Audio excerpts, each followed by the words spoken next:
Hola.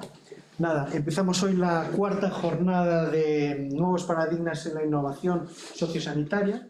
Esta cuarta jornada se une a las jornadas que hemos hecho ya iniciadas en Mallorca.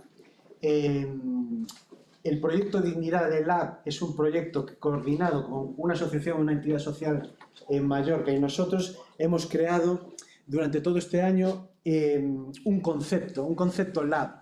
¿Qué es ese concepto lab? Pues trabajar en nuevas metodologías, trabajar en la aplicación de la tecnología a los cuidados, a las terapias. Ha sido un trabajo conjunto que ha dado buenos frutos y que se consolida o se fructifica en estas jornadas que estamos haciendo estos días. La jornada de hoy basa principalmente en novedades o nuevos hábitos de vida que tenemos que tener siempre en cuenta. Hoy está Luz, de la Universidad de A Coruña, para hablarnos de las nuevas fórmulas de habitabilidad. Tenemos que tener un concepto de habitabilidad cambiado. Pensamos que en las residencias o durante el envejecimiento, la residencia es el paso final. Y yo creo que tenemos que empezar a tener una visión transversal de ese proceso. Nos va a dar unas pinceladas, proyectos que también está trabajando en ellos.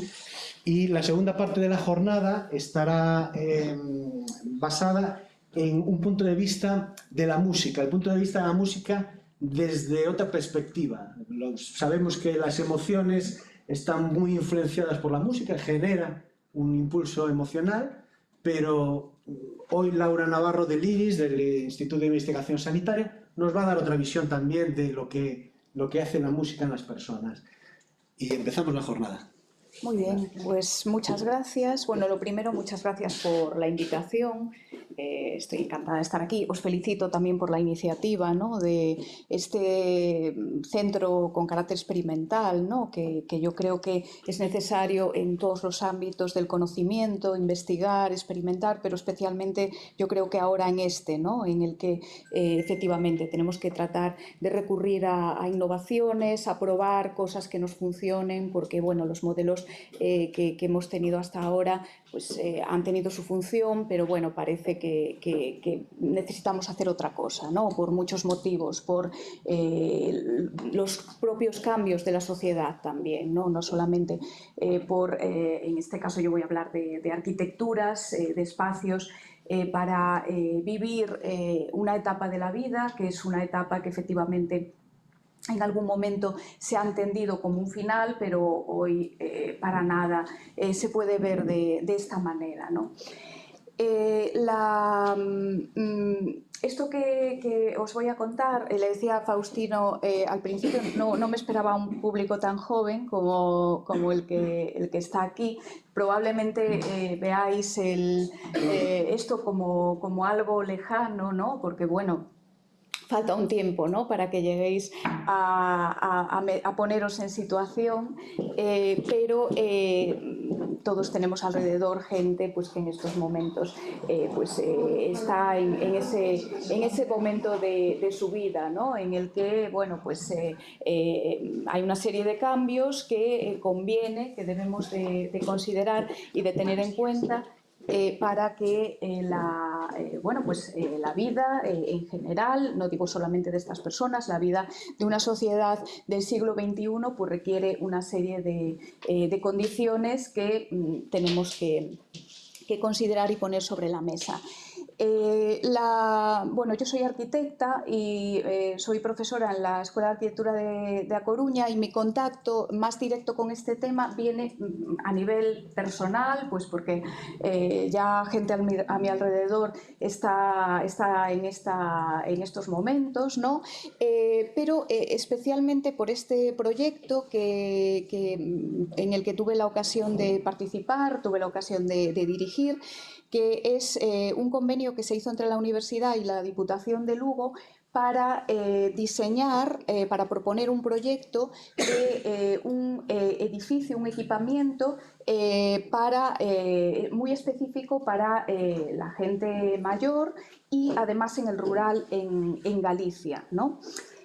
Y claro, porque tenemos que tener en cuenta que en este caso el contexto también es fundamental, ¿no? Es muy distinto estar hablando de una ciudad a estar hablando de una vila, como tenemos en Galicia una gran cantidad de zonas, de lugares de este tipo, o hablar de un territorio de aldeas, ¿no? Que es la mayor parte de nuestro territorio. Tenemos que tener en cuenta que en Galicia tenemos más de la mitad de los núcleos rurales de toda España están concentrados en Galicia, o sea que imaginémonos la singularidad de este territorio, ¿no? Y esto pues llega a todos los ámbitos, ¿no? Pero también al de tratar de proponer espacios, proponer lugares en donde la vida en estas etapas pues pueda ser mejor, ¿no? Pueda ser plena, ¿no? Y con una sociedad a la que apuntaba antes, ¿no? Que es una sociedad muy activa en la que, bueno, pues este periodo de considerarse mayor, de ser mayor, pues no implica una retirada del mundo, ¿no? Todo lo contrario, ¿no? Hay que incentivar el seguir en acción, ¿no? Participar en la sociedad, en la comunidad y seguir manteniendo un papel activo. Bien, sobre esto os voy a hablar al final, a ver si puedo pasar, ahora no va, no sé por qué. Os voy a hablar al final, pero quiero hacer un recorrido. Bueno, simplemente comentaros, ¿no? Que el equipo de trabajo para el diseño de este edificio, de este equipamiento, estaba formado por mucha gente de la universidad y no solamente arquitectas. Estábamos varias arquitectas, como podéis ver ahí en el listado, una en concreto especialista en temas de sostenibilidad, pero jugó un papel muy importante otro grupo de gente, como fue el catedrático de geriatría de la universidad, el profesor Millán Calenti, un grupo de economía también de la universidad y también gente de derecho, ¿no? ¿Por qué? Porque el problema, digamos, de proponer un edificio de este tipo es un problema arquitectónico, o sea, de construcción, urbanístico, etcétera, pero también necesita un encaje legal, un encaje económico y, por supuesto, una consideración muy específica de lo que supone que esto va a ser un hábitat para gente con unas necesidades especiales, ¿no? Por eso, pues, la participación también del profesor Millán Calenti. ¿Por qué? Porque el modelo que vamos a proponer no existe, ¿no? Entonces nos lo vamos a inventar pero claro, tiene que tener una viabilidad, ¿no? Por eso toda esta participación. Bien, hablaré sobre este proyecto en particular al final, pero me gustaría hacer un recorrido por una serie de ejemplos de diferentes equipamientos, ¿no? Que sobre todo desde principios del siglo XX hasta nuestros días se han ido construyendo, ¿no? Equipamientos específicos para gente mayor, pero en el que vais a ver cómo se parte de un modelo tradicional y cómo eso va evolucionando, ¿no? Y lo que hoy entendemos que es pues la residencia de ancianos tradicional, pues hoy tendríamos que estar ya en otra cosa, ¿no? Bien es cierto que bueno, necesitamos también cantidad, ¿no? Ahí tenemos una población en Galicia muy envejecida, con lo cual una única solución probablemente no tiene cabida, pero sí tenemos que estar trabajando ya en otros modelos, porque es cierto que vamos un poquito por detrás si vemos estas opciones que ya se han trabajado y con las que se ha experimentado. Esta primera parte del trabajo la llamamos de lo hospitalario a lo doméstico, porque en un principio se considera que la gente mayor tiene que vivir en condiciones casi de hospital, ¿no? Necesita, bueno, pues una atención muy intensa, con lo cual pues también los edificios pues se asimilan, se parecen mucho a hospitales. Pero eso ha ido cambiando, ¿no? Porque efectivamente hoy en día no es así, ¿no? Con lo cual nos hemos ido acercando también en la arquitectura a espacios más domésticos, es decir, a espacios que nos refieren más a nuestra casa, que nos podemos identificar más con nuestra casa, que incluso puede ser nuestra casa de toda la vida, ¿no? Podría ser. Y bueno, pues hay una serie de aspectos que vamos tratando. Uy, se me va. ¿Tienes que pasar tú? ¿O sí? Sí, Yo ya estoy. Sí, no, digo, porque si puedo pasar yo voy más ágil, pero si no... Creo que tienes que apuntar aquí. Ahí, vale, perfecto. Bien, pues estos de los primeros ejemplos que tenemos de este tipo de residencias, del modelo tradicional, por ejemplo, es esta, ¿no? De la que no tenemos mucha documentación fotográfica porque es de finales del siglo XIX y es una gran residencia que realmente es un gran hospital que se construye en Copenhague.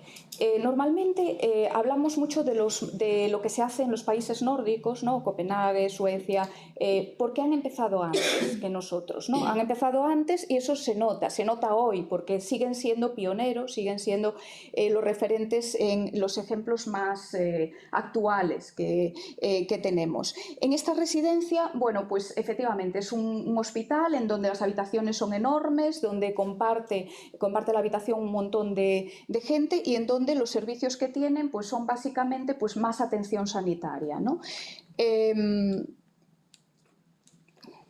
A ver. Pero estos modelos también los tenemos aquí. Por ejemplo, como el trabajo que desarrollamos es en la provincia de Lugo y digamos que la residencia más próxima al lugar donde hicimos el caso de estudio está en Vilalba, pues efectivamente ahí tenemos un modelo que funciona a día de hoy y que sigue este modelo tradicional, ¿no?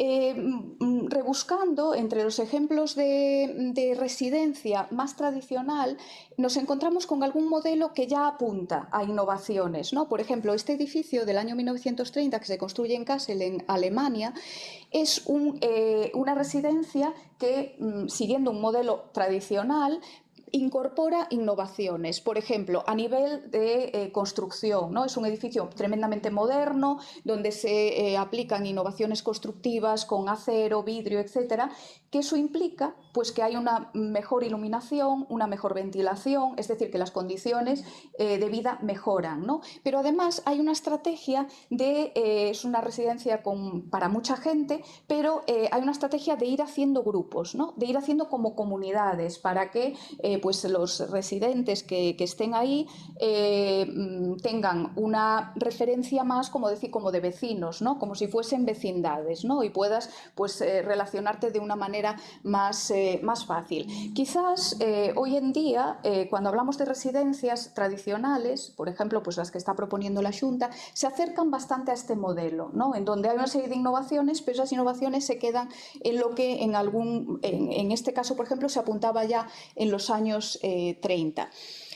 Bien, hay un aspecto que tratamos en particular que es el tema de la vida dependiente. Es verdad que hay, pues dentro de esta idea de gente mayor, bueno, incluso en general en la sociedad, pues hay momentos en los que nos hacemos dependientes, ¿no? Es decir, que esa idea de individualismo, de tener una vida activa y, digamos, ser independiente se pierde, ¿no? Puede ser temporalmente, pues porque nos pasa algo, o puede ser, pues que llega un momento en el que necesitamos ayuda. Y hay buenos ejemplos de construcciones, de arquitectura, que siempre nos imaginamos, ¿no? Que esto se convierte de nuevo en un hospital.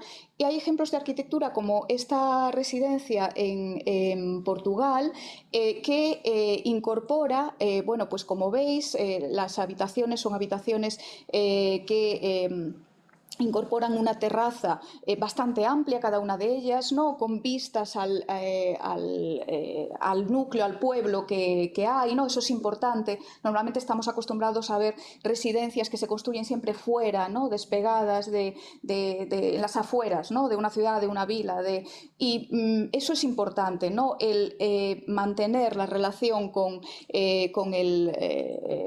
lo que sea, ¿no? Con el pueblo, con la vila, con lo que sea, y que permita que en determinados momentos pues la gente que está en la residencia pues si puede, pues que pueda participar también de las actividades.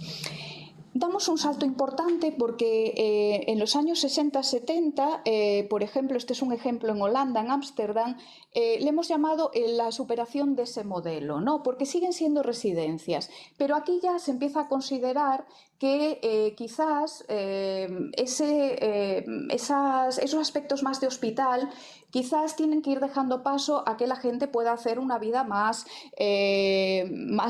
bueno, pues en continuación con lo que está haciendo, ¿no? Más activa.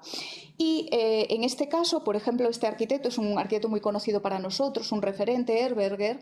Lo que propone es la construcción de una residencia en la que en vez de habitaciones son como pequeñas viviendas, pero en donde además, como veis, pues esto no deja de ser un pasillo, ¿no? Pero en vez de ser un pasillo se convierte en zonas en donde, bueno, pues hay pequeños espacios donde la gente puede sacar la mesa para comer un día, puede estar ahí sentado, ¿no?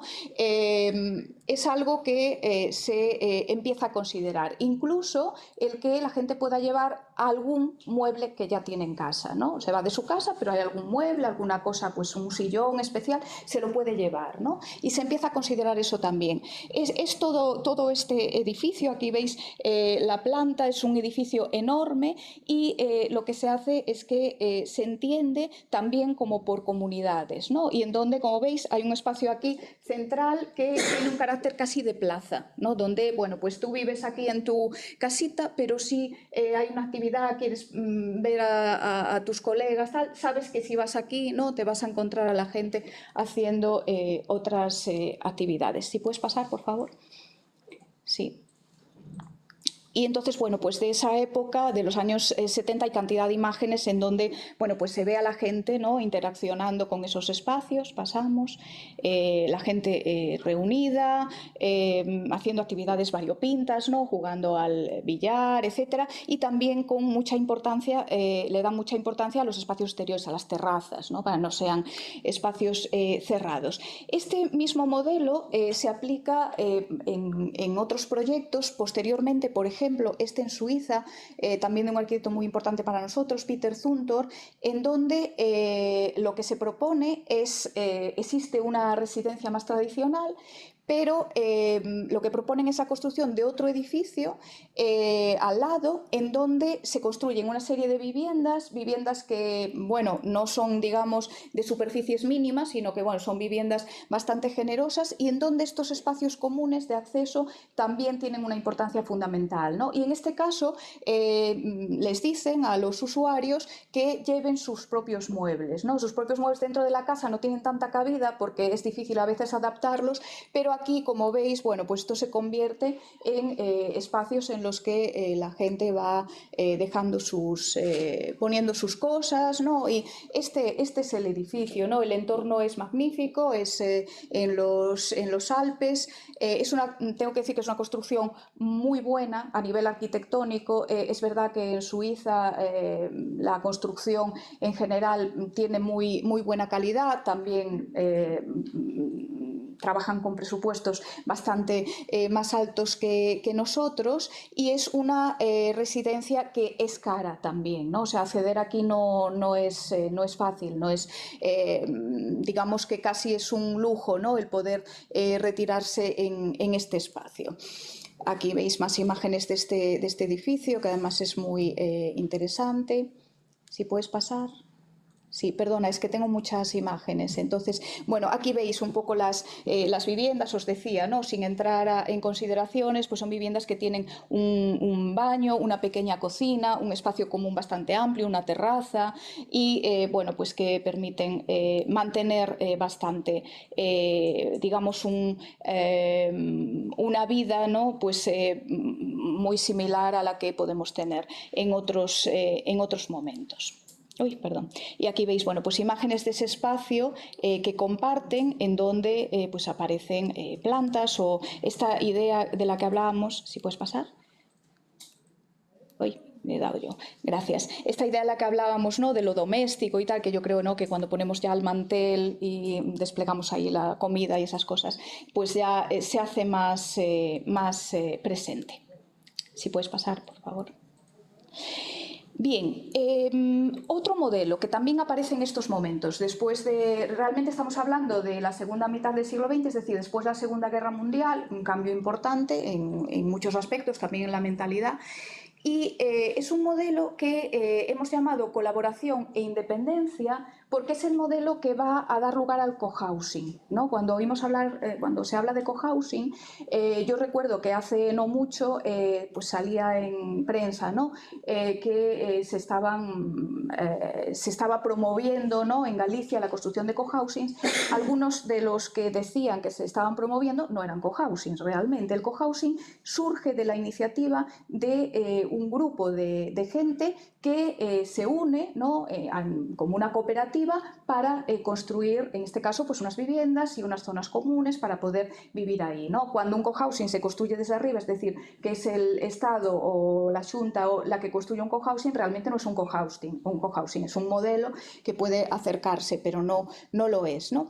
Este es un proyecto que realmente aún no es un cohousing porque está promovido por el Estado en Dinamarca también, y que es un conjunto, como veis, de viviendas para diplomáticos, o sea, es gente que es de aquí, de Dinamarca, pero que ha trabajado toda su vida fuera, ¿no? Pues ha estado en embajadas representando a su país por todo el mundo, y que cuando se jubila, pues le ofrecen, ¿no? Que vuelva a Dinamarca, y estas viviendas pues están pensadas para esta gente, con lo cual, bueno, pues son viviendas también que están muy bien. Es un modelo, nosotros le llamamos, ¿no? Un modelo en L que recoge un patio, ¿no? Con lo cual, bueno, pues el patio tú puedes acceder, estás en tu casa en el estar y estás continuamente viendo el patio y puedes salir directamente. Bueno, unas condiciones de vida muy buenas, y donde además de todo este espacio verde común, pues hay aquí esta zona en donde se construyen una serie de servicios comunes, ¿no? Pues una gran cafetería, comedor, etcétera. Y este es como el inicio, lo consideramos a nivel arquitectónico el inicio de esta idea colaborativa, ¿no? Aunque no sea el modelo propiamente de cohousing. Sí, puedes pasar. Uy, perdón. Y bueno, aquí veis una imagen, ¿no? De esos espacios estupendos que también en los países nórdicos también son una referencia para nosotros a nivel arquitectónico por la construcción de estos espacios así tan cálidos, digamos. Bien, y pasemos entonces a la evolución a ese modelo cohousing. El modelo cohousing que también empieza a desarrollarse, en este caso es un ejemplo en Suecia, también un país nórdico, en Estocolmo, y en donde lo que se plantea es esto, ¿no? El que la gente se une para construir y para gestionar y poner en marcha este edificio, ¿no? Y digo gestionar porque, claro, primero se construye, pero después esto requiere que alguien organice, ¿no? Que alguien decida, y eso se hace colaborativamente. Con lo cual, en este caso, pues a nivel arquitectónico van a ser muy importantes todos los espacios que se comparten, ¿no? Pues en este caso la cocina, ahí veis pues a la gente cocinando en común, ¿no? Bueno, pues entonces se plantean unas cocinas muy grandes, espaciosas, donde se pueda mover mucha gente. Se plantea la construcción de una serie de viviendas. Las viviendas son de dimensiones distintas y están pensadas también para gente de distinta edad. Esto es importante. En estos cohousings se plantea que no todo el mundo debe ser muy mayor o no todo el mundo debe ser más joven, sino que lo suyo es que haya una mezcla, ¿no? Y aquí veis, bueno, este es en planta. Aquí veis todos estos espacios exteriores que son muy importantes también en estos proyectos, y en donde, bueno, pues se organizan muchas actividades comunes, ¿no? Y una cosa también muy interesante aquí es que han pensado mucho en qué pasa cuando vienen los familiares, los amigos, ¿no? Porque muchas veces, si habéis ido a una residencia a visitar a algún familiar, pues a veces las zonas de estar con la gente pues no están muy pensadas para eso, ¿no? Y en este caso, pues ya veis, incluso se pueden celebrar pues un cumpleaños y puedes puede venir tu familia, tus amigos, etcétera. Este es un modelo, el cohousing, que sobre todo se desarrolla en los países nórdicos, también en Holanda hay buenos ejemplos y que ahora nosotros estamos incorporando, ¿no? Y vamos a empezar a ver y oír un montón sobre esto habitualmente, sin duda ninguna. En los países nórdicos, estas macroresidencias, como de las que hemos estado hablando, están prohibidas por ley. No se pueden hacer residencias de este tipo.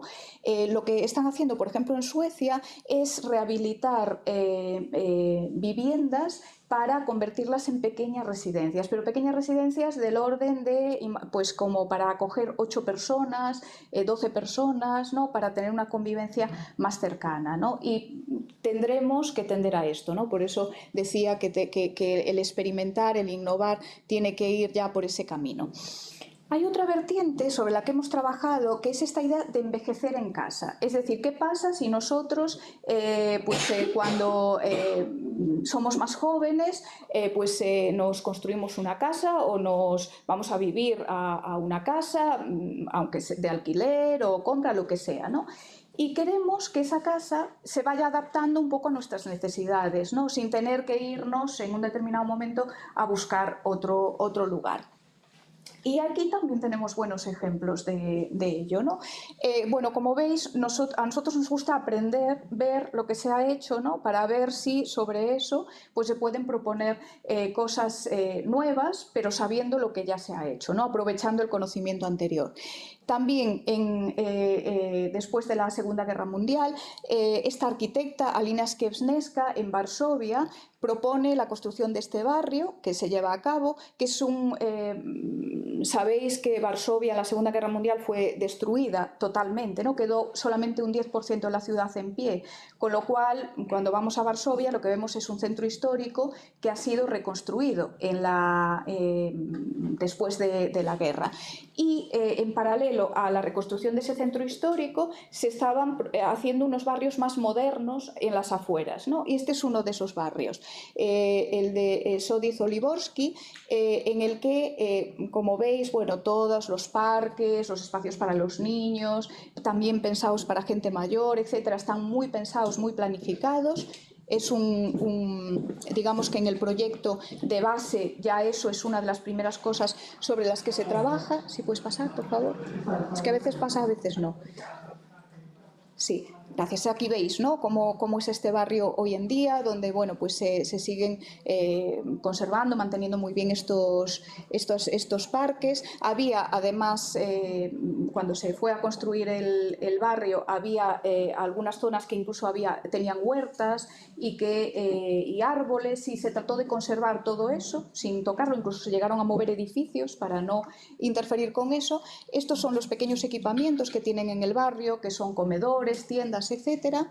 Y aquí lo más singular es que la arquitecta propone que estas casas son pisos, son viviendas como más o menos convencionales, pero lo que propone es que moviendo los muebles podamos ir adaptándolas, ¿no? Entonces, bueno, este esquema es muy bonito porque lo que hace es establecer unos símbolos para decir, bueno, si la familia es una familia convencional de 2 personas y tienen 2 hijos, un bebé, un tal, entonces va modificando, ¿no? el tipo de familia y va explicando cómo una misma vivienda se puede ir adaptando, ¿no? Con lo cual, bueno, el planteamiento es que conforme va avanzando la vida y vamos cambiando de situación, pues podamos seguir manteniéndonos en nuestra casa. Si pasas, por favor.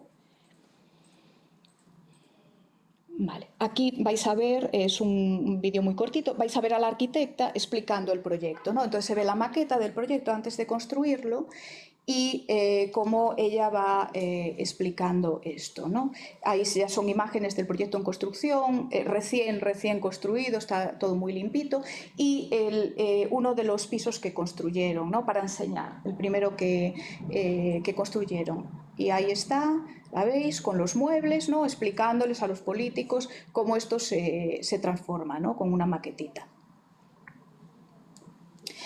Muy bien, pero hay ejemplos más recientes. Por ejemplo, en Francia es además vivienda social, es decir, que la promueve el Estado, y en un pueblo cerca de Nantes lo que se propone es la construcción de viviendas que tienen estas características, es decir, que se pueden ir adaptando a distintos momentos, ¿no? Aquí veis, este es el barrio, tiene unos espacios exteriores verdes, aquí al lado del río también, que están muy bien. No puedo pasar. Ahí, muy bien. Y esto, bueno, pues son esquemas en donde se estudia cómo se pueden ir transformando las viviendas, ¿no? Entonces son viviendas que también tienen un patio muy amplio y en donde te permiten, hay siempre una habitación a mayores que te permiten usarla, la puede usar una vivienda o la puede usar otra, depende de las necesidades, ¿no? Entonces el proyecto está armado casi como un Tetris, ¿no? Para poder ir encajando, pero funciona bastante bien porque de repente alguien quiere usar ese espacio como un despacho, por ejemplo, o un espacio de juego para niños, y en un determinado momento pues viene de visita el padre, se ha hecho más mayor, viene una temporada, se puede usar de esa manera.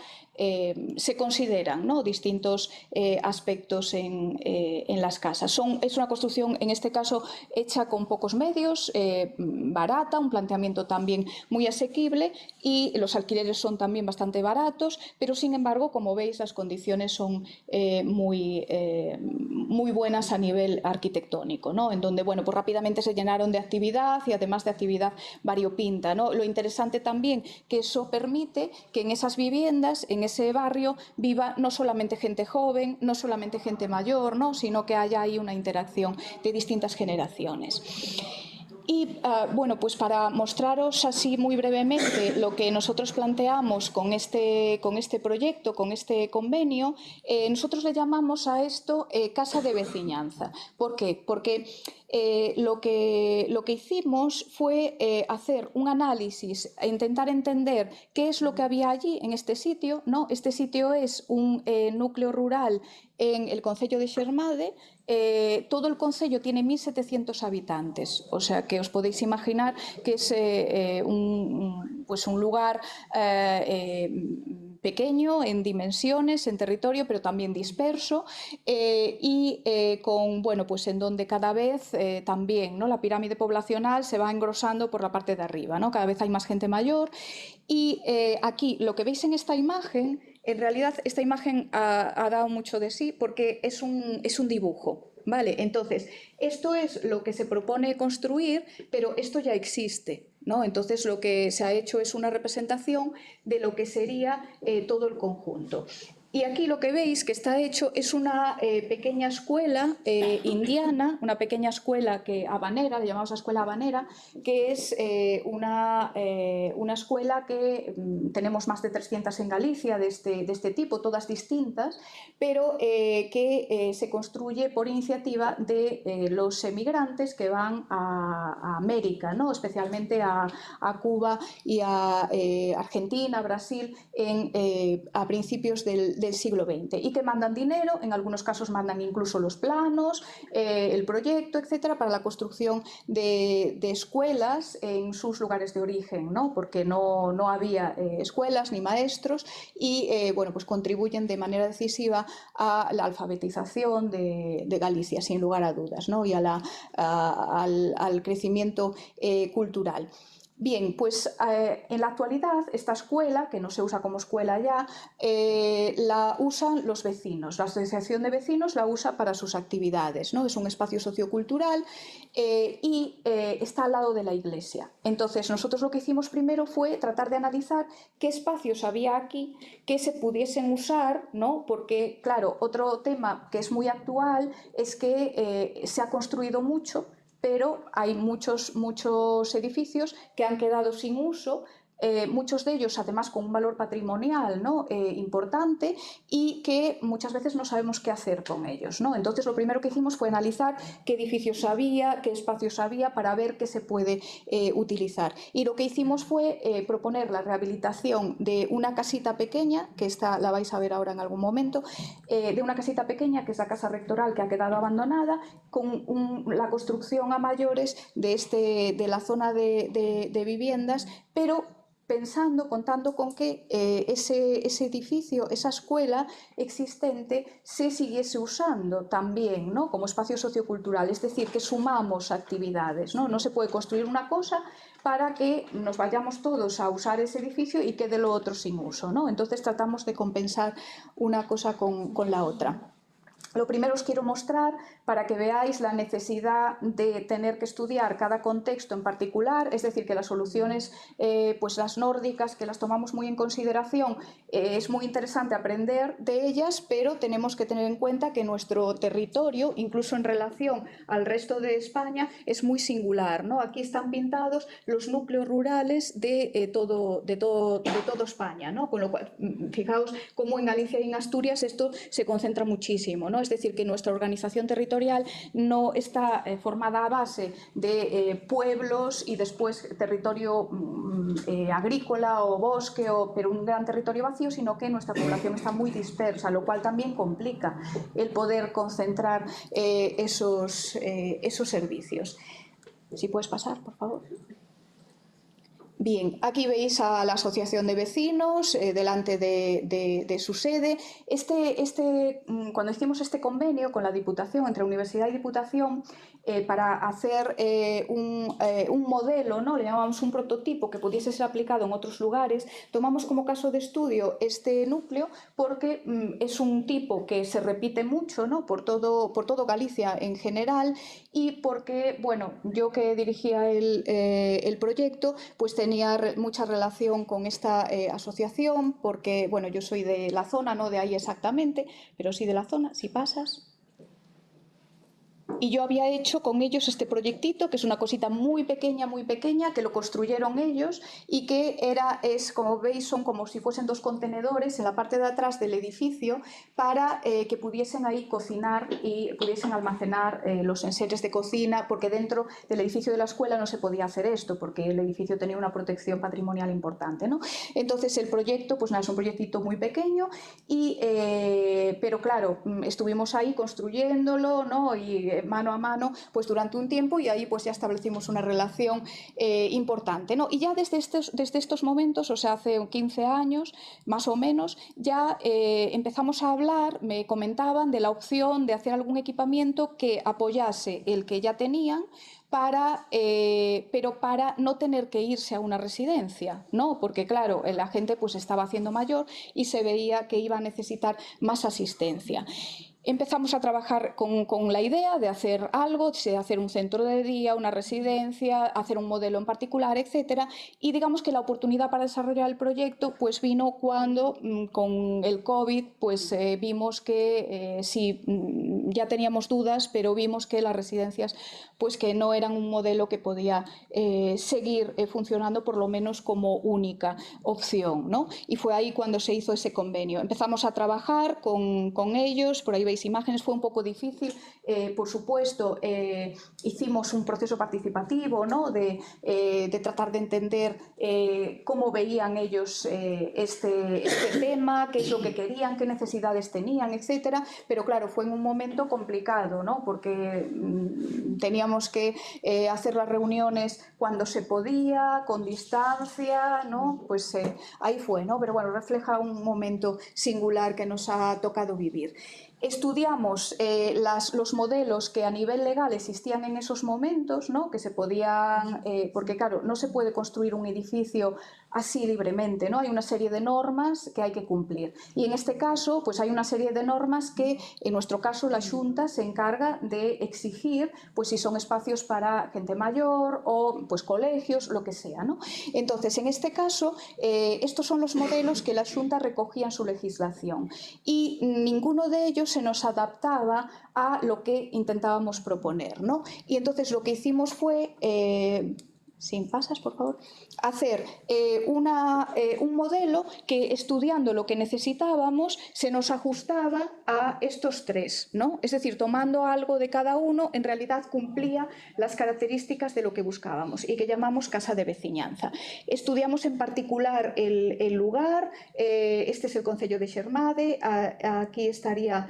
este es el centro, ¿no? del concello de Xermade. El equipamiento que nosotros hacemos estaría aquí, en Roupar, por daros una idea, está Muras, por aquí, Vilalba, Aspontes, Guitiriz, y estudiamos las distancias que había hasta, por ejemplo, el hospital, servicios médicos, etcétera, ¿no? El concello cuenta con un centro de salud y a nivel asistencial nada más. eso sí, se usa mucho el programa, por ejemplo, de Axuda no Fogar, ¿no? Que es la asistencia que se presta en cada casa, pero bueno, hay realmente una necesidad clara, ¿no? de un equipamiento asistencial.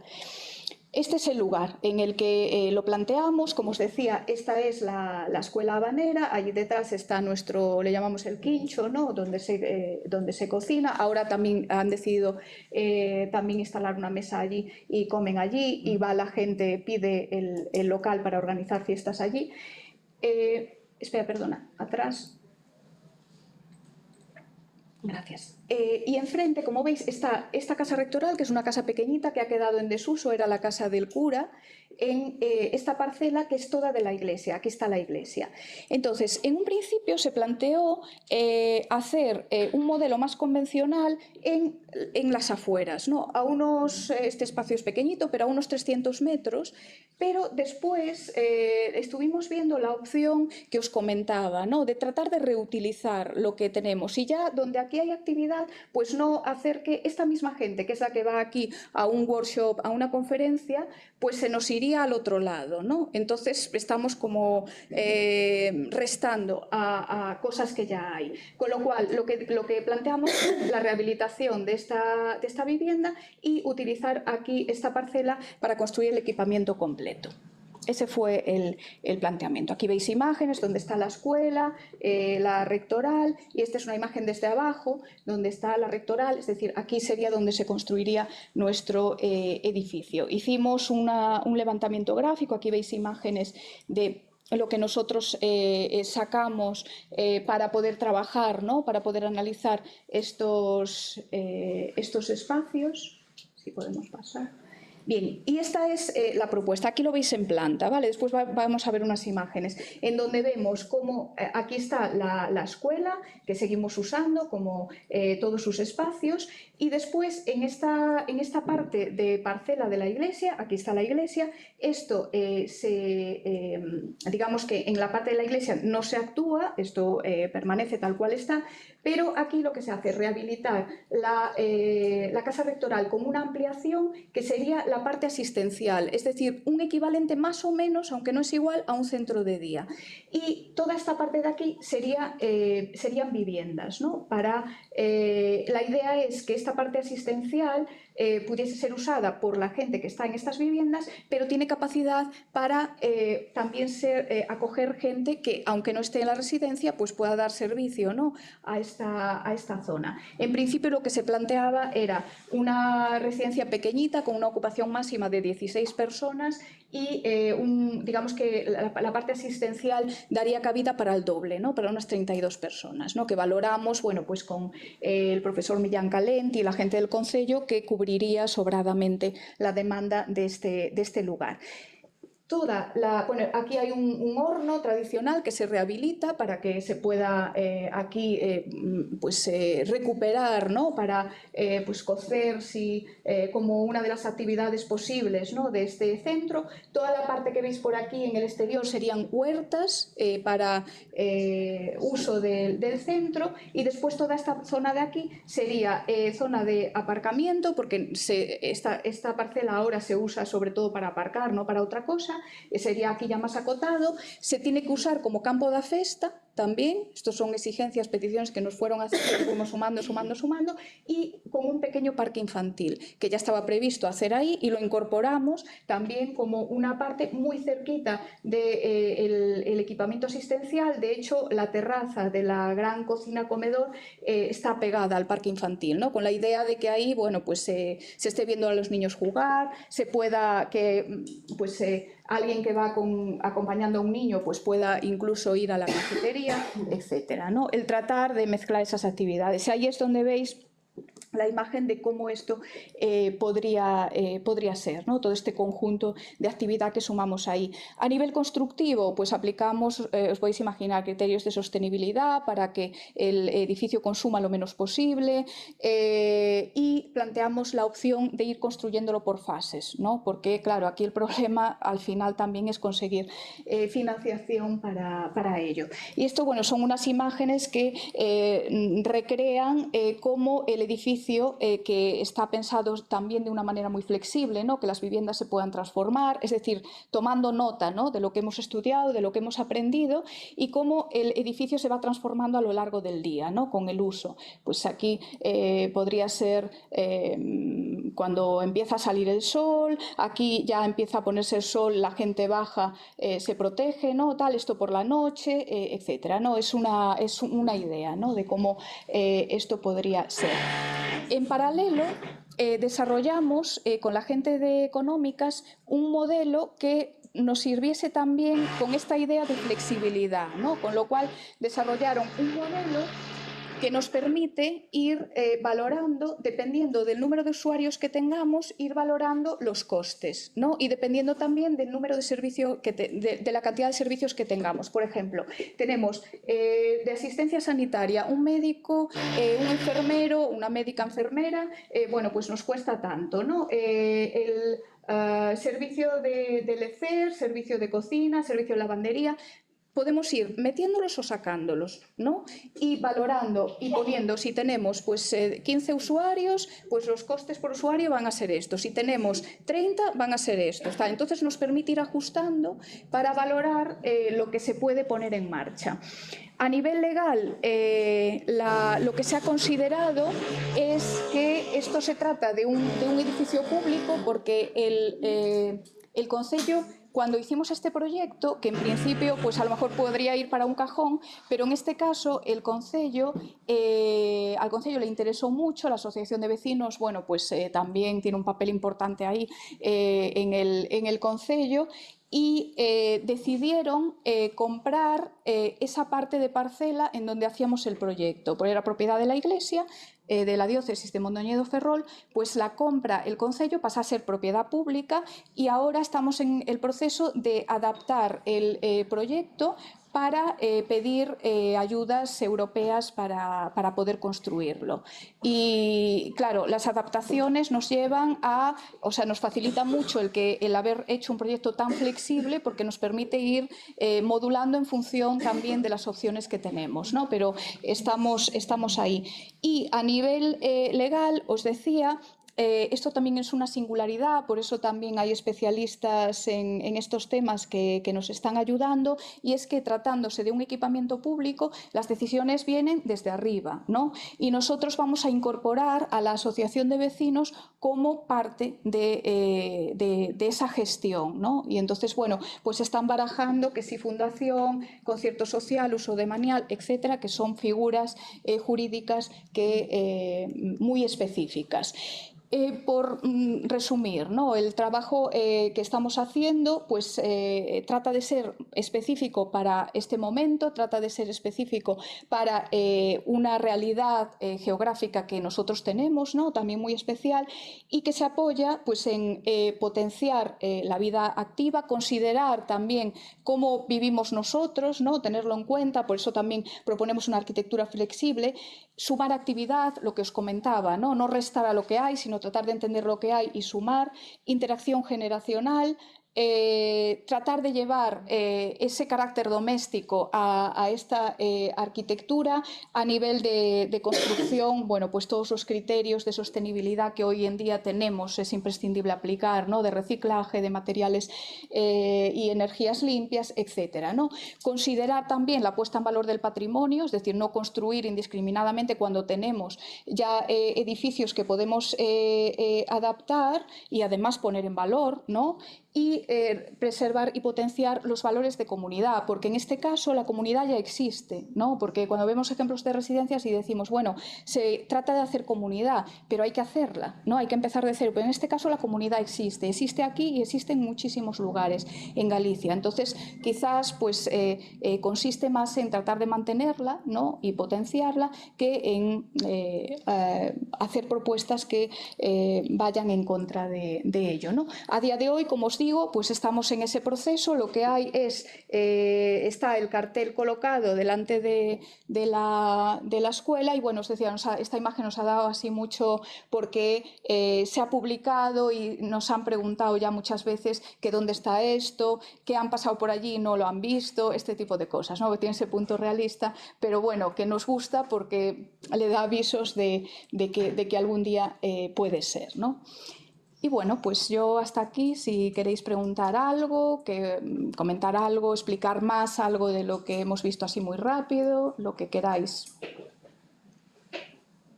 ¿En Galicia hay algún otro modelo parecido ahora? A ver, parecido de este tipo, no.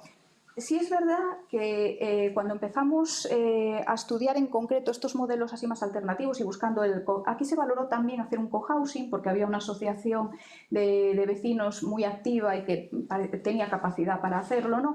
Pero chocamos con el tema de la propiedad, ¿no? Era un poco también cuando hablamos de nuestra idiosincrasia, de lo que nosotros entendemos por patrimonio, ¿no? Que somos muy... o sea, el patrimonio es sagrado para nosotros, ¿no? Lo que las propiedades, el tal, eso era insalvable porque empezó a haber ya problemas, ¿no? La idea de trabajar con cesión de uso, este tipo de no cuajaba. Entonces, pero bueno, sí se barajaron modelos de este tipo. Y cuando empezamos, la verdad es que en Galicia se estaba empezando con alguna cosa, pero había pocos referentes, ¿no? Y ahora que de vez en cuando me llaman para contar el proyecto y coincido con gente que estaba empezando, que había una idea, la verdad es que tengo que decir que, no sé, en un periodo de 2-3 años en Galicia se han puesto en marcha varios modelos ya de cohousing, ¿no? Y además tienen niveles de avance distintos, ¿no? Pero sé de algunos en concreto que ya han comprado la parcela para hacer el proyecto, otro el otro día también que ya tiene un proyecto para empezar a ejecutarlo, otros que están empezando. Es decir, que ahora mismo hemos pasado de prácticamente cero, ¿no? Sí. Hay un boom, ¿no? Que, bueno, pues es interesante. Pero bueno, el modelo en concreto nosotros hemos ido trabajando como tratando de responder un poco incluso a las circunstancias de que cuando esto se convirtió en una propiedad pública, ¿no? Pues nos hemos ido adaptando para intentar encajarlo muy, muy en particular. Me surgió una duda. Cuando comentaste al final en el modelo de Sermade, hablabas de que también allí se integraba por cesiones, porque os lo pedían, o campo de festa. Sí. Hasta que punto tener o campo de festa, se haces fiesta nocturna, que sí. Normalmente no campo de festa se alargan, las orquestas, estas cosas, sí. Con la gente mayor, que le puedes alterar sí. Sus ritmos, una persona que está enferma, que le puede sí. Sí, mira... Te veo que está muy cerca. Está pegado, sí. O sea, abrirían la ventana, habrían desplegado y lo verían.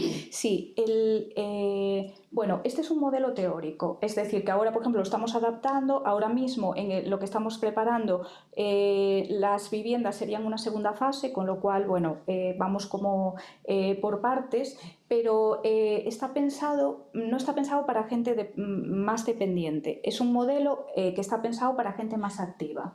Aquí las fiestas son 2 veces al año. Entonces planteamos que sería asumible que no...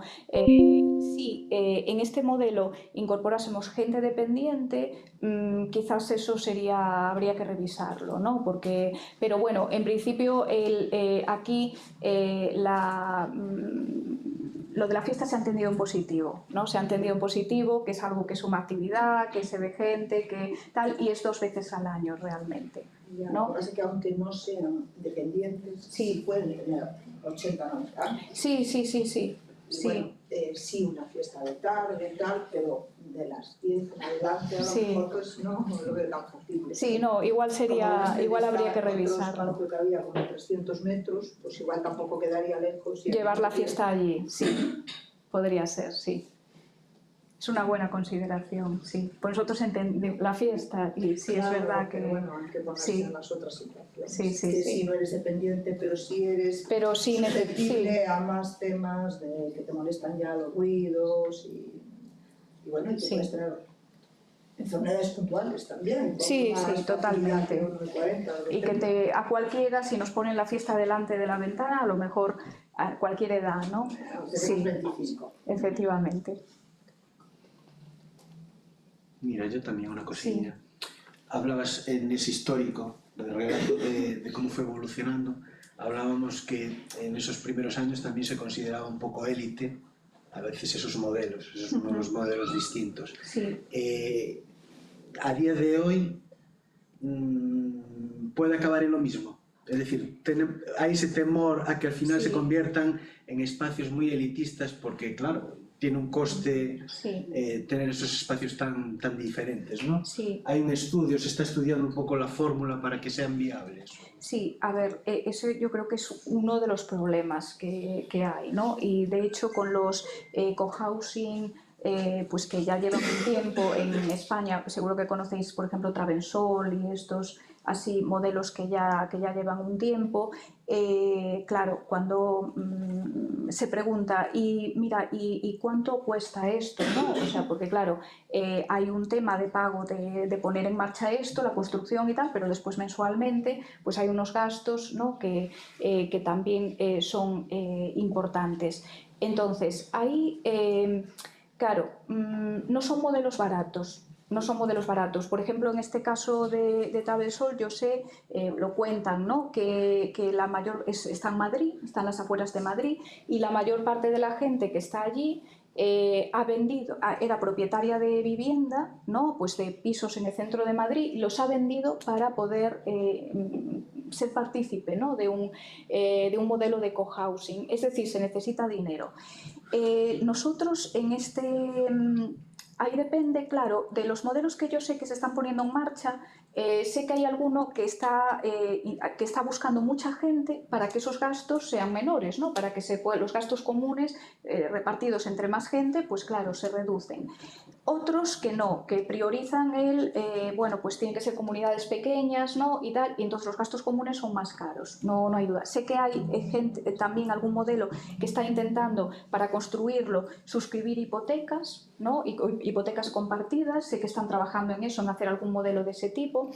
Se están buscando fórmulas, ¿no? Pero yo sí creo que es un peligro eso, que se convierta en algo que sea accesible a poca gente. Nosotros en este caso, cuando valoramos con la gente de económicas y bueno, con geriatría, que saben lo que cuestan las cosas, ¿no? Tienen datos específicos, para un modelo de este tipo nos salían unos gastos mensuales, considerando que de alguna manera, fuese privada o fuese pública, se podrían conseguir ayudas para la construcción, ya solo con los gastos mensuales nos salían unas cantidades importantes. Claro, conforme vamos aumentando el número de usuarios, esto se va repartiendo y sale mejor. De todas formas, desde la parte de geriatría nos apuntaron a maneras de ir rebajando un poco esos costes, ¿no? Entonces, al final, pues pasaban por ir acogiéndose a ayudas, incluso ayudas no centralizadas, sino pues la ayuda de esta entidad para comedor, la ayuda y hicimos en el modelo de flexible, ¿no? También económico, fuimos introduciendo posibilidades de reducción, ¿no? Claro, que no son fijas, que depende de si se consigue esas ayudas y tal. El Concello, cuando ya la cosa tuvo más pisos de realidad, el Concello se comprometía a tratar de gestionar ese tipo de ayudas y a incluso poner parte, ¿no? digamos, subvencionar, ¿no? parte también de esos gastos. Entonces, de esa manera, bueno, pues desde 1.000 euros más o menos íbamos bajando y pues llegábamos a ya la cosa tuvo más ya bajando mucho y sacamos algún servicio que dijimos, bueno, vamos a ir a lo mínimo, ¿no? Y algún servicio de los que tenemos, pues a lo mejor se puede compensar o puede ser un trabajador del concello, ¿no? Pues que haga unas horas aquí, que no sé qué, llegábamos como mucho a sobre unos 300 euros. Pero bueno, difícil, ¿eh? O sea, ese es, sin lugar a dudas, es yo creo que uno de los mayores problemas. Porque es verdad que también a nivel referentes yo os he ido contando referencias arquitectónicas, ¿no? de edificios que permiten estas actividades y que también yo creo que tenemos que descartar esa imagen también de residencia, de espacios pues desagradables. No, hay ejemplos de muy buena arquitectura, ¿no? que sirven a esto. Pero igual que hay ejemplos de ese tipo, ¿no? buenos y que nos podemos ir agarrando para aprender, ¿no? y proponer sobre ellos, es verdad que a nivel de gestión lo que implica cohousing y este tipo de vida más independiente, más son modelos caros lo que tenemos. O sea que por ahí sí hay un campo de batalla importante, ¿no? Uno de los puntos débiles. Sin lugar a dudas, porque de hecho, por ejemplo, pues hablando con la Xunta, los modelos que siguen promoviendo, ¿no? que son de la residencia tradicional, claro, alguna fundación también con la que hemos hablado, digamos que por ahí va un poco el tema, ¿no? Porque dicen, no, pero si nosotros invertimos, queremos que realmente eso tenga una incidencia importante, ¿no? Y eso pasa también por una cantidad de gente, ¿no? Entonces, hacer una residencia para poquita gente, pues como que no compensa, ¿no? Metemos esa misma inversión en otro lugar para más gente, para más... Estamos en un momento también ahí en el que yo creo que hay mucha demanda. Entonces, plantear modelos de comunidades pequeñas pues suele sonar un poquito como a elitista, ¿no?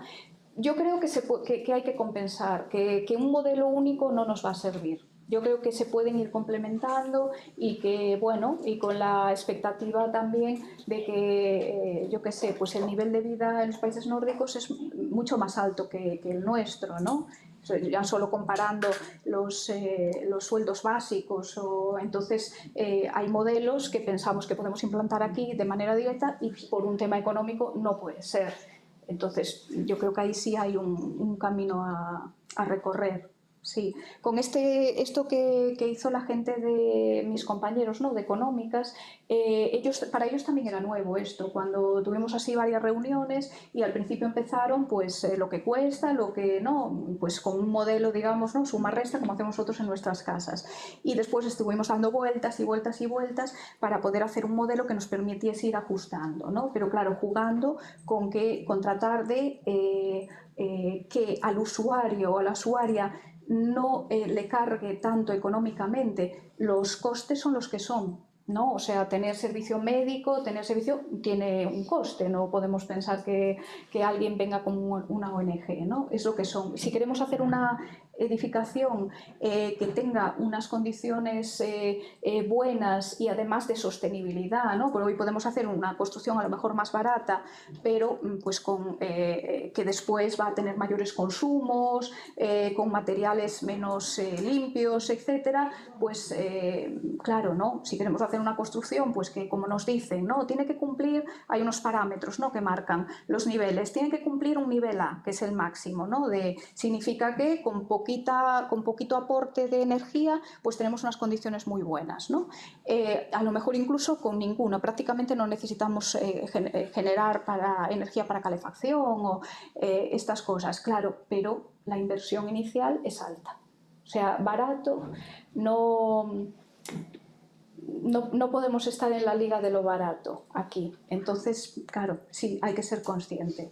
Sí, de ello. Y que si se puede avanzar y mitigar, desde luego, por supuesto, ¿no? De cara sobre todo al usuario. Porque, por ejemplo, para construcción y para poner en marcha iniciativas de este tipo, cumpliendo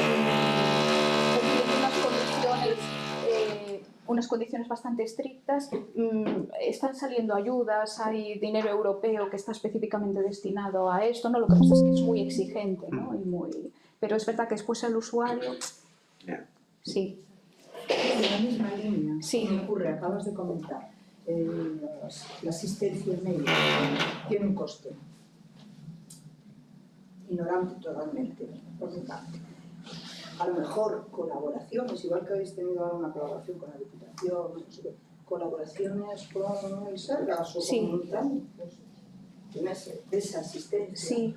Y a lo mejor, pues no sé, igual que Corte Inglés coge gente de prácticas para cuando las campañas de verano o de Navidad y tal, pues gente de prácticas, pues podólogos, peluquería, no sé qué, ir intentando bajar con ese tipo de colaboración. Es que yo creo que es, por meterme un poco también en lo que es nuestro proyecto, este proyecto en el que estamos hoy aquí, se fundamenta en alianzas. Nosotros ahora estamos trabajando con una asociación, una entidad social en Mallorca.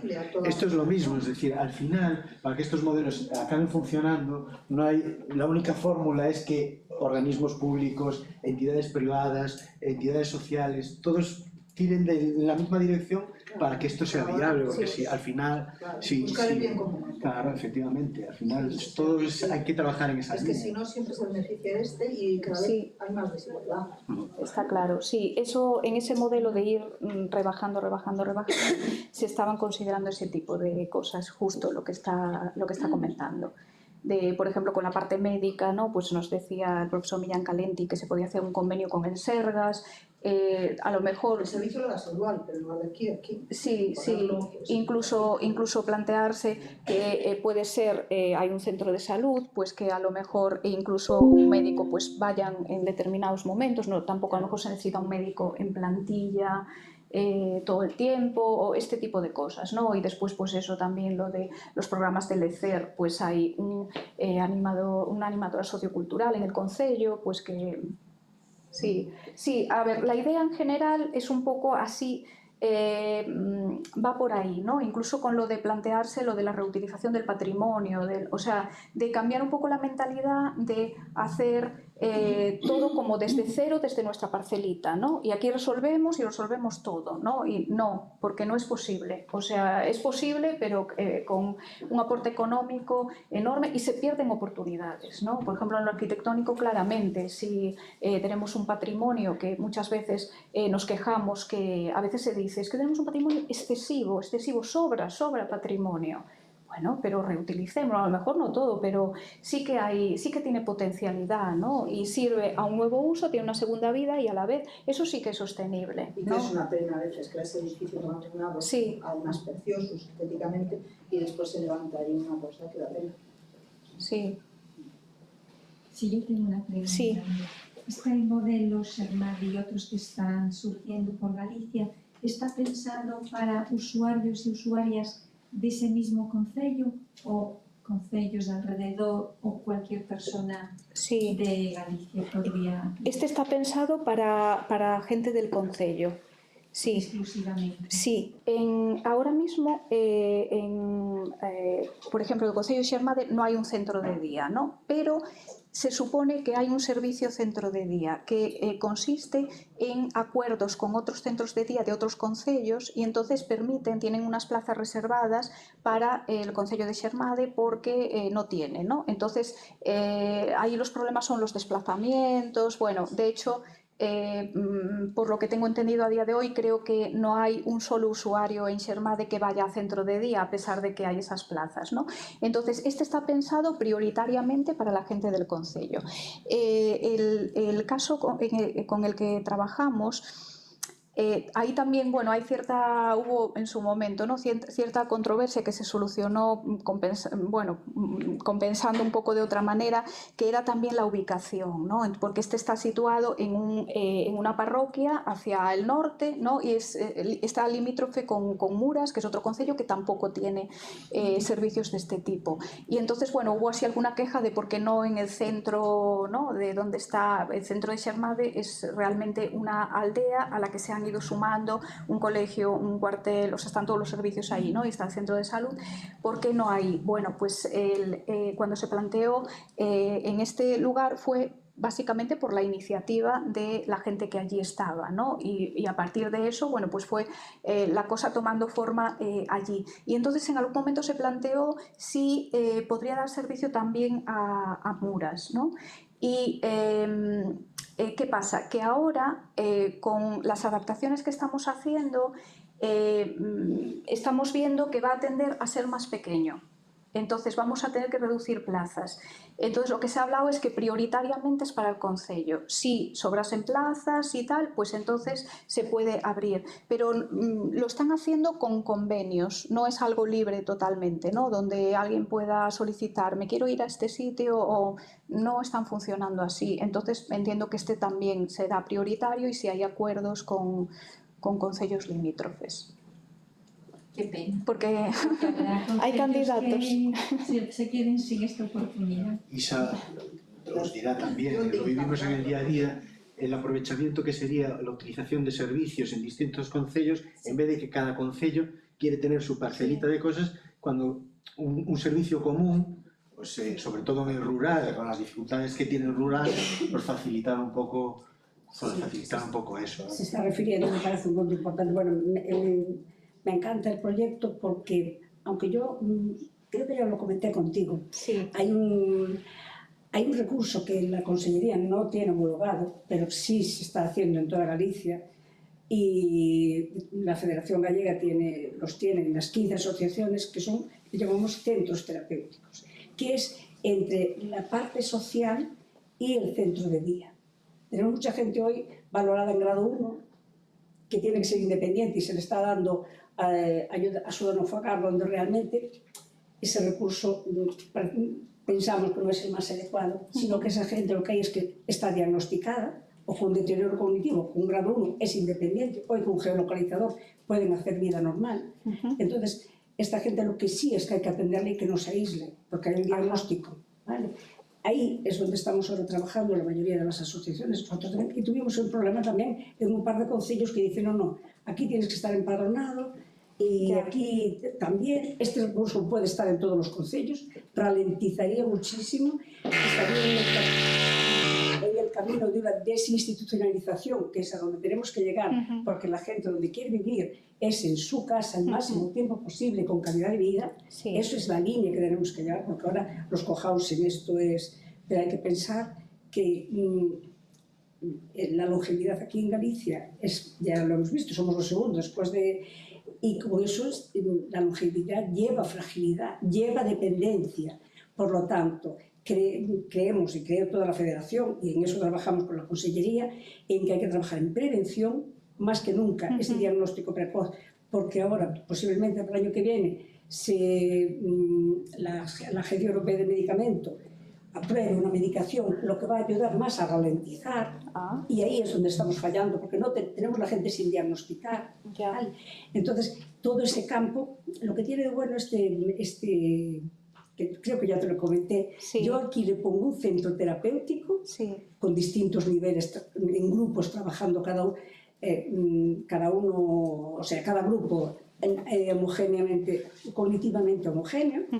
Esa gente, eso lo sabemos, llevamos mucho tiempo con los centros terapéuticos, están sin homologar, pero realmente Andalucía los tiene homologados, todas las otras comunidades tienen homologadas. Creemos que es el recurso que tiene que haber actual, estamos pendientes de que lo homologue la Consellería. Creo que es el camino, porque donde tenemos centros terapéuticos, mucha gente ya no llega a centros de día, porque está muy activo. Otra gente pues llega a centros de día, pero ya luego centros de día echa poco tiempo, y ya, pues, si la familia puede atenderlo, pues es poco tiempo. Entonces eso significa calidad de vida, vivir con su familia el máximo tiempo posible, estar en tu casa, porque muchas veces hablamos de esto, ahora vienen estas nuevas residencias con grupos, ¿cómo le llamamos? Unidades convivenciales, pero ahí la gente es mayormente con mucha dependencia. El 90% de la gente que va a las residencias es muy dependiente. Por lo tanto, esas unidades, pues la verdad es que está muy bien, porque hay un número después del COVID importantísimo. Claro. Porque si no, es que es un... Pero bueno, creo que todavía no hemos aprendido mucho del COVID, pienso yo. Y creo que tenemos que trabajar... bueno, esa es mi filosofía, y se está llevando en toda Galicia, no solo Galicia, ¿vale? Y todos los recursos son importantes, todos los que has puesto, y yo sigo pensando que falta ese ahí, ¿no? Un poco también este centro va encaminado a atender gente diagnosticada, pero que todavía puede hacer alguna actividad, y socializarla para que no se aísle. Ese es el problema que tenemos del estigma aquí en Galicia, Bueno, estoy dando un... Sí, no. Pero bueno, la verdad es que... Tomamos nota. Creo que yo lo comenté contigo el día que nos hemos visto. Sí. Vale, pero ahí está muy bien, porque también hablamos de la atención centrada en la persona. Pero muchas veces es la atención centrada en la relación de la persona, que es muy importante. Y estamos hablando de que ese centro social, que ya te digo yo, un centro terapéutico, te lo montábamos ahí enseguida cuando realmente... Y entonces ahí es como si todo el mundo del concello, ahí en ese aspecto, puede ir desde el diagnóstico. Antes del diagnóstico hay relación con todo el mundo. Hay ese cuidado comunitario, que tenemos que volver otra vez a aquella idea de la aldea. Sí, ahí de cuidarnos, sí. Sí, es decir, no sé, yo lo veo muy bien, solo así con unas cosas. Y bueno, lo que veo yo ahí es lo que decías tú, la detención. Claro, es que aquí estamos fallando ahí y mucha gente diagnosticada se está quedando en casa. Si estás diciendo, envíame al neurólogo, que sé que hay algo, envíame al neurólogo, es que no puedo derivar, derivar así un mes, 2 meses, Sí. Necesito el psicólogo, 8 meses en espera y sigues sin saber. No, aún están los que están un año antes que tú. Sí. Pero bueno, se está trabajando en esa línea, ¿eh? No sé si me expliqué bien. Nada. Yo creo que estamos retrasando. No, estamos luchando. En lugar de dar pasos para adelante. Sí, pero bueno, perdona por dar toda aquí esta historia. No, todo lo contrario. Pero bueno, como eso es estupendo. una cosa, es lo que estamos, la filosofía que estamos teniendo ahora en este momento, ¿vale? Sí. No solo aquí a Gavea, sino toda la Federación Gallega. Y ya te digo, no estamos en contacto también con otras asociaciones. Y hay que pensar en que la longevidad trae fragilidad y la fragilidad trae dependencia. Y nosotros tenemos el porcentaje más alto de mayores de 65 años, que es el riesgo más grande de tener una demencia. Por lo tanto, creo que tenemos mucho trabajo en prevención. Y se está trabajando. Muy bien. Bueno. Gracias, Luz. Hacemos ahora un cambio, 5 minutitos, y seguimos con la parte de Laura Navarro, del IDIS, con la música más allá de las emociones. Además,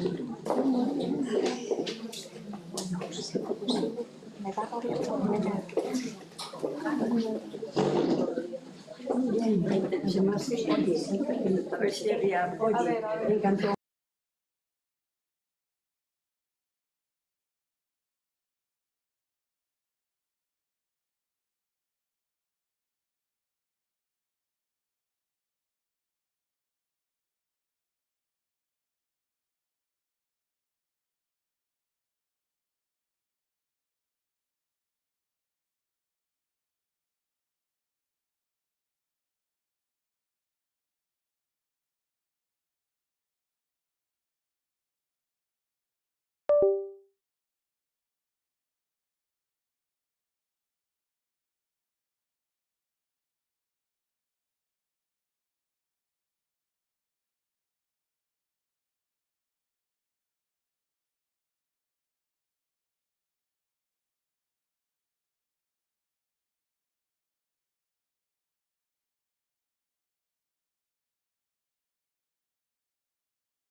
¿Y si pudiéramos encontrar una nueva forma de ayudar a Hugo? ¿O retrasar el olvido de Antonio? ¿Y si pudiéramos encontrar una nueva forma de ayudar a Hugo?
Muy bien. Y ahora para otro lado, a la izquierda. Una, dos,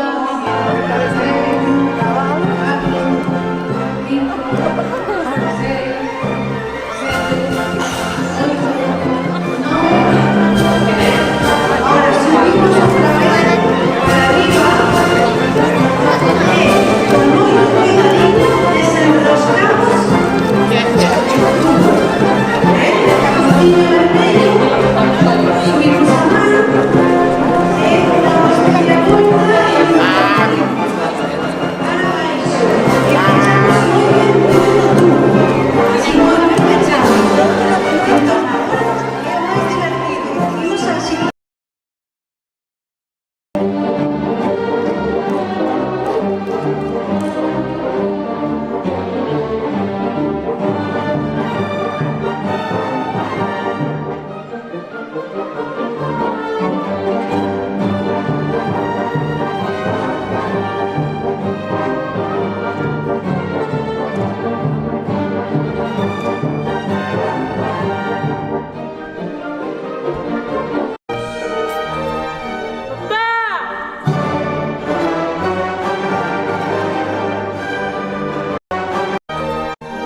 Entidades sociales,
Sí. Ahí vamos.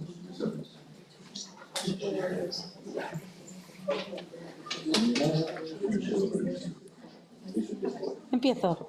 sí, sí. Bueno, vou presentar eu a Laura.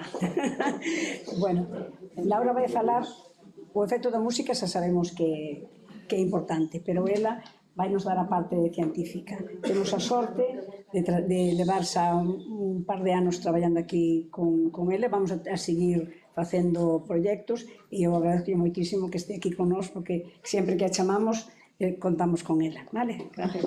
Nada, pues muchísimas gracias Isabel, Faustino, por invitarme a estar aquí. Voy a intentar que sea, bueno, una charla dinámica, era de 1 hora, me habéis robado 15 minutos, pero me sobran, porque tengo formato rápido. Hoy me asusté un poco, porque cuando me dijo, no, 1 hora, digo, ostras, me he traído papeles, resúmenes. Entonces, bueno, vamos a intentar que sea así un poco ameno. El título se lo inventó Faustino, muy bien, le dije, es genial, gracias. Dijo, ¿te parece música más allá de las emociones? Envíame tú un título. Digo, no, está genial. Claro, todos sabemos que la música, o sea, nos emociona, forma parte de nuestra vida. Pero yo aquí quiero hablar ir un poco más allá. O sea, la música hace que el mundo sea mejor. No nos podemos imaginar un mundo sin música. Bueno, últimamente estuvimos trabajando con la Federación de Sordos, últimamente en un proyecto sobre música, y joder, impresiona, ¿no? Es que no sienten la vibración, y aún así estamos intentando averiguar si esa vibración es beneficiosa.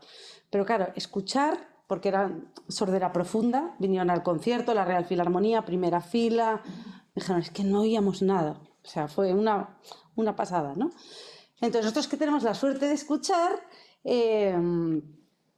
vamos a ver en esta charla de hoy, me gustaría intentar conectar investigación con realidad, con atención, de alguna forma, porque muchas veces tenemos las investigaciones científicas ahí arrojando unos resultados, pero luego eso no revierte. Entonces voy a intentar de alguna manera, o sea, contaros, antes de llegar a la parte final, que será ya nuestra investigación, contar de muchos precedentes que hay, de investigaciones, qué beneficios puede tener la música, y lo he intentado centrar un poco más en lo que sería la memoria musical. O sea, por eso lo hemos titulado Más allá de las emociones. O sea, más allá de las emociones, la música puede tener algún beneficio en los diferentes tipos de memoria que hay, en los procesos cognitivos y en las personas con demencia o con Alzheimer, ¿vale? O sea, hay investigaciones sobre eso, sobre la memoria, la música y la demencia o el Alzheimer. Entonces, eso es un poco de lo que voy a intentar contar aquí, pero de forma que sea, pues bueno, un poco amena y que veamos ir al ejemplo, ¿sabes? Luego, si alguien quiere, pues bueno, puedo dar los artículos científicos, si alguien quiere especializarse un poco más, pero voy a intentar que sea un poco ligera la cosa. Lo único que me tiene que ir pasando las diapositivas. El poder de la música, yo que vengo del campo de las ciencias sociales, porque yo estudié piano, historia del arte, musicología o historia y ciencias de la música, después mi doctorado es en educación musical, en el desarrollo de la creatividad, o sea, he dado muchas vueltas, digo también por las jóvenes, y ahora trabajo en un instituto rodeada de biólogos, médicos, genetistas, bioinformáticos, enfermeras y yo. Somos un equipo de más de 50, pero decidieron abrir una línea de investigación hace 3 años sobre la música y estudiar qué posibilidades puede tener a nivel sanitario, ¿no? Entonces, de momento hemos empezado muy en base tierra, revisando todos los estudios precedentes que hay y hemos hecho unos mini experimentos que os contaré al final. Pero por eso ahora lo que más sé contar es de lo que han investigado los demás, más que exactamente nosotros. Pero aquí he querido empezar con la historia, con la filosofía. Aristides Quintiliano fue un filósofo griego que él teorizó sobre lo que eran los efectos de la música en el ethos, o sea, lo que ahora podríamos asemejar lo que serían las emociones, el estado de ánimo. Entonces ya en la antigua Grecia ya hablaban mucho sobre eso, e incluso tenían diferentes escalas o modos musicales a los cuales atribuían unos poderes. Después, en la Edad Media se continuó, lo que pasa que como en la Edad Media la Iglesia tenía mucho poder, pues digamos que de alguna forma esos poderes de la música pues pasaron por la religión. Y después, de nuevo en el Barroco, los compositores retomaron eso para hablar de lo que sería la doctrina de los afectos, y había muchos teóricos y compositores que conocían, como Johann Sebastian Bach, que conocían y tenían toda esa información cuando componían de lo que querían provocar, e incluso en una misma pieza, como cambiando lo que sería la tonalidad, o a veces los ritmos, o a veces la armonía, pues se podía pasar de una emoción a otra. Hoy en día eso es un campo de la investigación de musicología que todavía está, bueno, es muy difícil, ¿no?, de concretarlo. Pero digamos que en el campo de las ciencias sociales también siempre se tuvo presente eso, ¿no?, el poder de la música.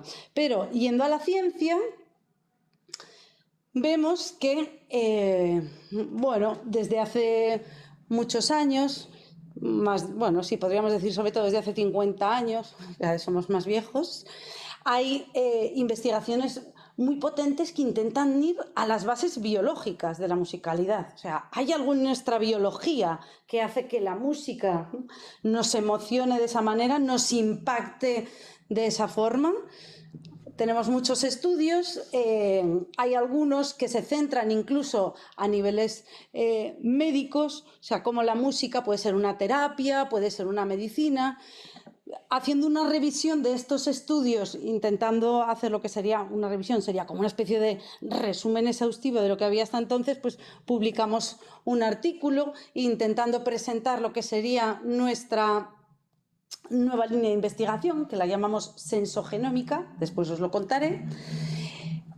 Y sobre todo descubrimos que han sido las ciencias cognitivas, las neurociencias, las que han estudiado sobre todo el impacto de la música, ¿no?, a nivel del cerebro y también a nivel de la psicofisiología, que por ahí, que venís de la rama sanitaria, sabéis de lo que estamos hablando, ¿no? Y entonces esto sería así como un resumen de las diferentes conclusiones que han sacado, ¿no?, de cómo se vincula la música con el ritmo cardíaco, con la reducción del estrés. Ha sido utilizada para rehabilitación, para mejora de la calidad de vida y mejora también de la enfermedad. Pero nosotros nos vamos a centrar, como decía en la charla, por concretar un poco en cómo la música ha servido para la estimulación cognitiva en la enfermedad del Alzheimer y otras demencias. Pero antes de nada, os voy a pedir que me escribáis. Tengo aquí muchos bolis. ¿Tenéis bolis? Bueno, si tenéis bolis me decís, os doy un papel. Entonces, en este papel, que va a ser secreto, luego lo voy a recoger y no vamos a saber quién lo ha escrito, solamente quiero que escribáis una música o canción que podríais decir que es de vuestra vida, ¿vale? Y un recuerdo al lado, ¿vale? Esa canción os lleva a ese recuerdo, o esa música a ese recuerdo, ¿vale? ¿Boli? Ah, va repartiendo también. ¿Tú tienes boli? No, tú está ahí, que tú tienes que escribirlo, hombre. Ah, vale. Muchas bien. Qué dinero.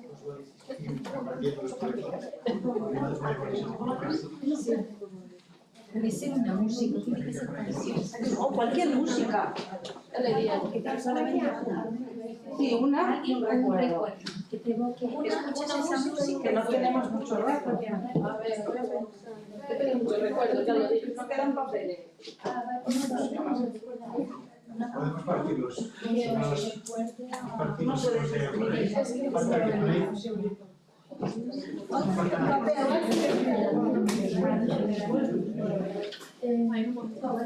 nombre de la canción. y cambiar por término pasar los goles. ¿Ponemos el nombre de la canción? Sí, sí. ¿Es un recuerdo? Sí. Y un recuerdo. No tiene que ser muy largo. Lo que sea.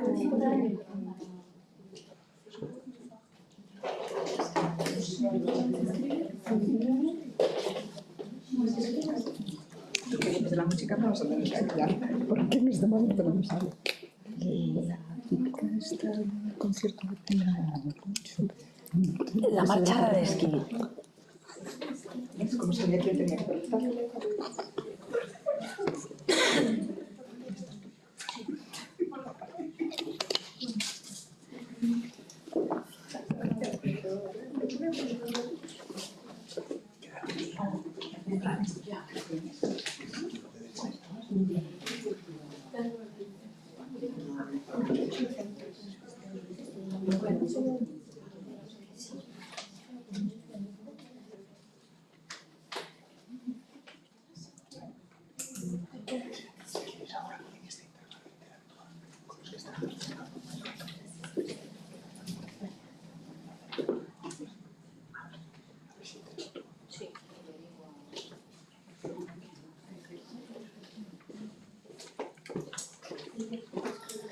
Bueno, los que estáis online, al otro lado de la cámara, también podéis escribir una canción, una música, escribir a través del chat y un recuerdo. Será anónimo, aunque lo escribáis a través del chat. Un recuerdo que asociéis a esa música. ¿Vamos acabando? Sí. Ya está.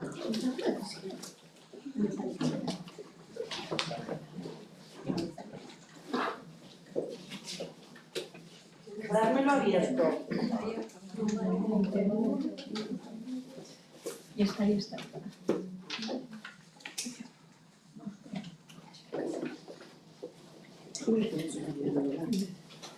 Difícil. ¿Difícil escoger? Difícil escoger una sola. Sí. Eso es difícil. Una sola es no me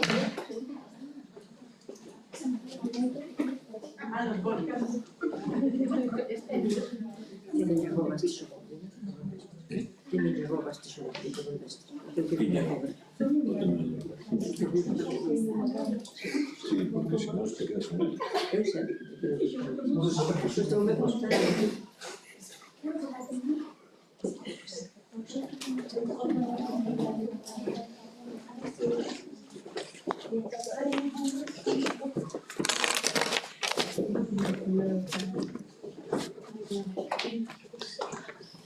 ¿Tenemos en el chat alguna? No. Se han ido a tomar un café. Bueno. Vamos a leer algunas, ¿vale? El vals, la alegría de la madre, cómo reaccionaba al oírla. Y todavía la bailaba. Aguas de marzo, de Brasil. La universidad, juventud, todo por delante. Alma llanera. Recuerdo do meu pai ausente. La gota de agua, el preludio da gota de agua de Chopin. Preciosa. Último examen do meu fillo no conservatorio. La marcha Radetzky. Bailarla en el salón de mi casa con mi padre, que casi no se mantenía en pie. Y al año siguiente, bailarla estando en silla de ruedas. Murió un mes después. Titanic, de Celine Dion. Amor. Me ha puesto aquí más canciones. Bebé, Camargo y Luciano Vida.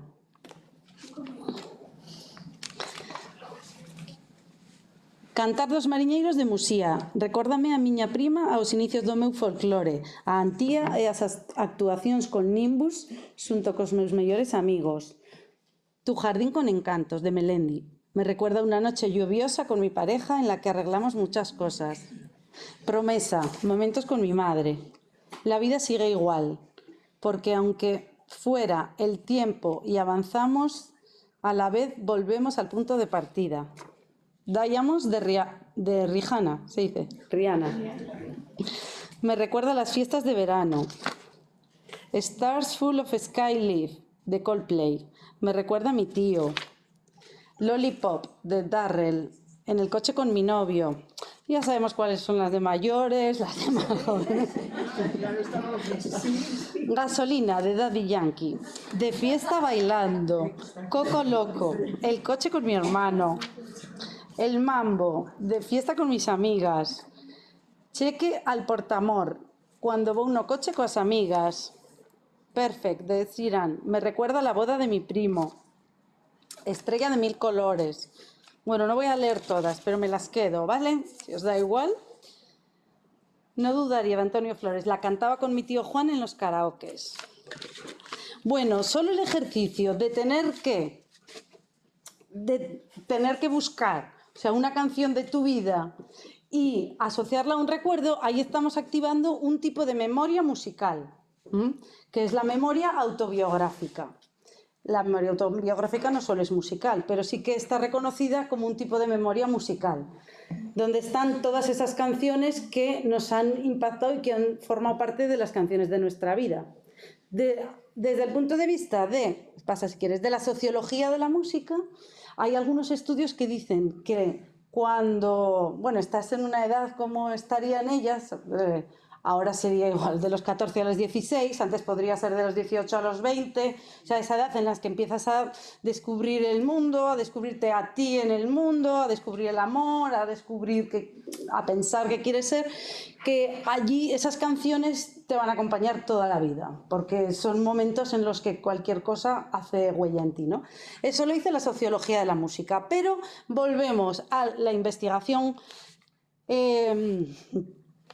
científica y ahí vamos a descubrir otras cosas. Esto, pasamos rápido, es un estudio que, no, pero no tan rápido, es un estudio que publicamos este año, en febrero de 2023, en el que hacemos una revisión de lo que os voy a contar prácticamente hoy a lo largo de toda la charla, que serían todos los estudios que se han dedicado a los beneficios de la música en la enfermedad del Alzheimer y otras demencias. Ponía Alzheimer, pero no solo va en Alzheimer, sino otras demencias.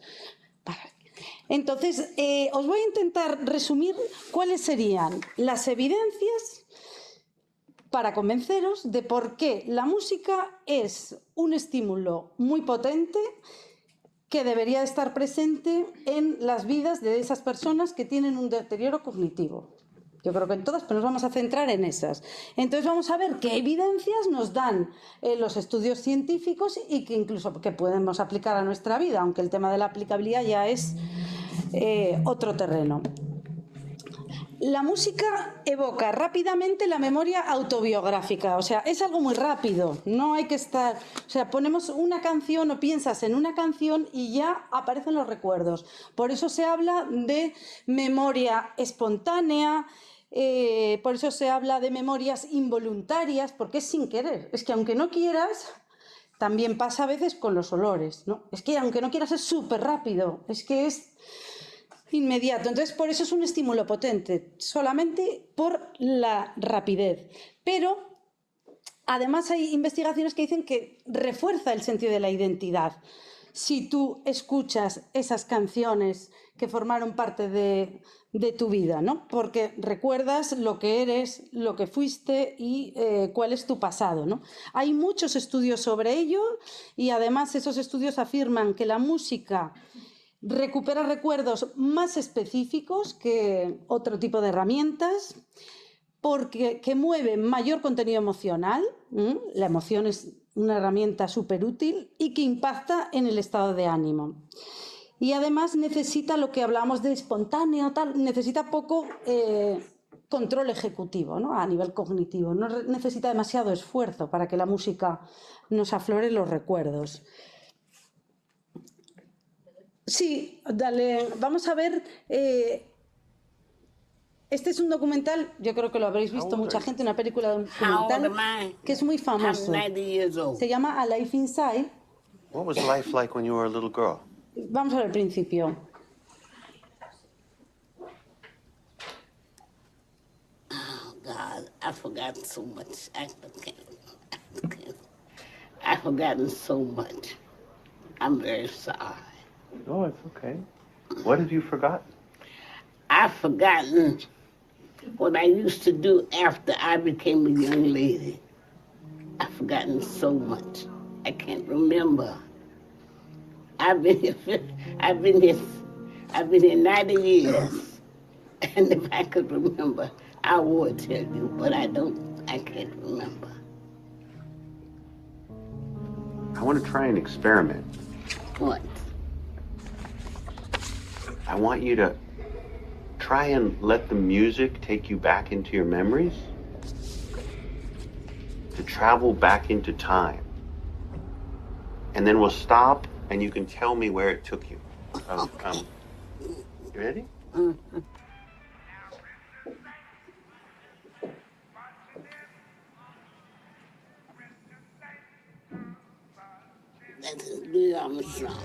Yes, I want to be in that number. I went to sing. Wow.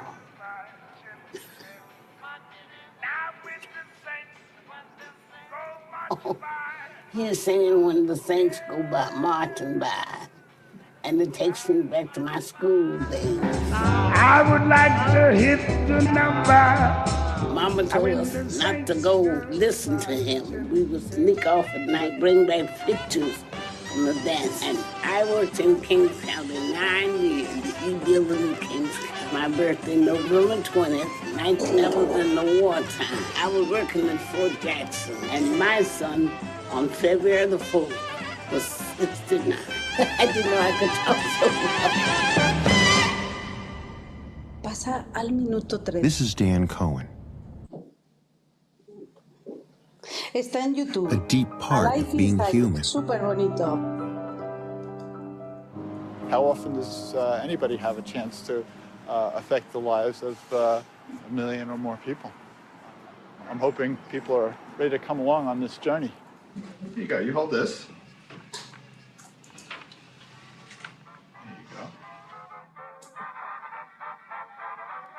We all feel music is magic. I feel like I'm one with the world. But for those with dementia, it can be a back door into the mind. The parts of the brain which are involved in remembering music and responding to music are not affected too much in Alzheimer's disease or other dementias. Pasamos a la siguiente.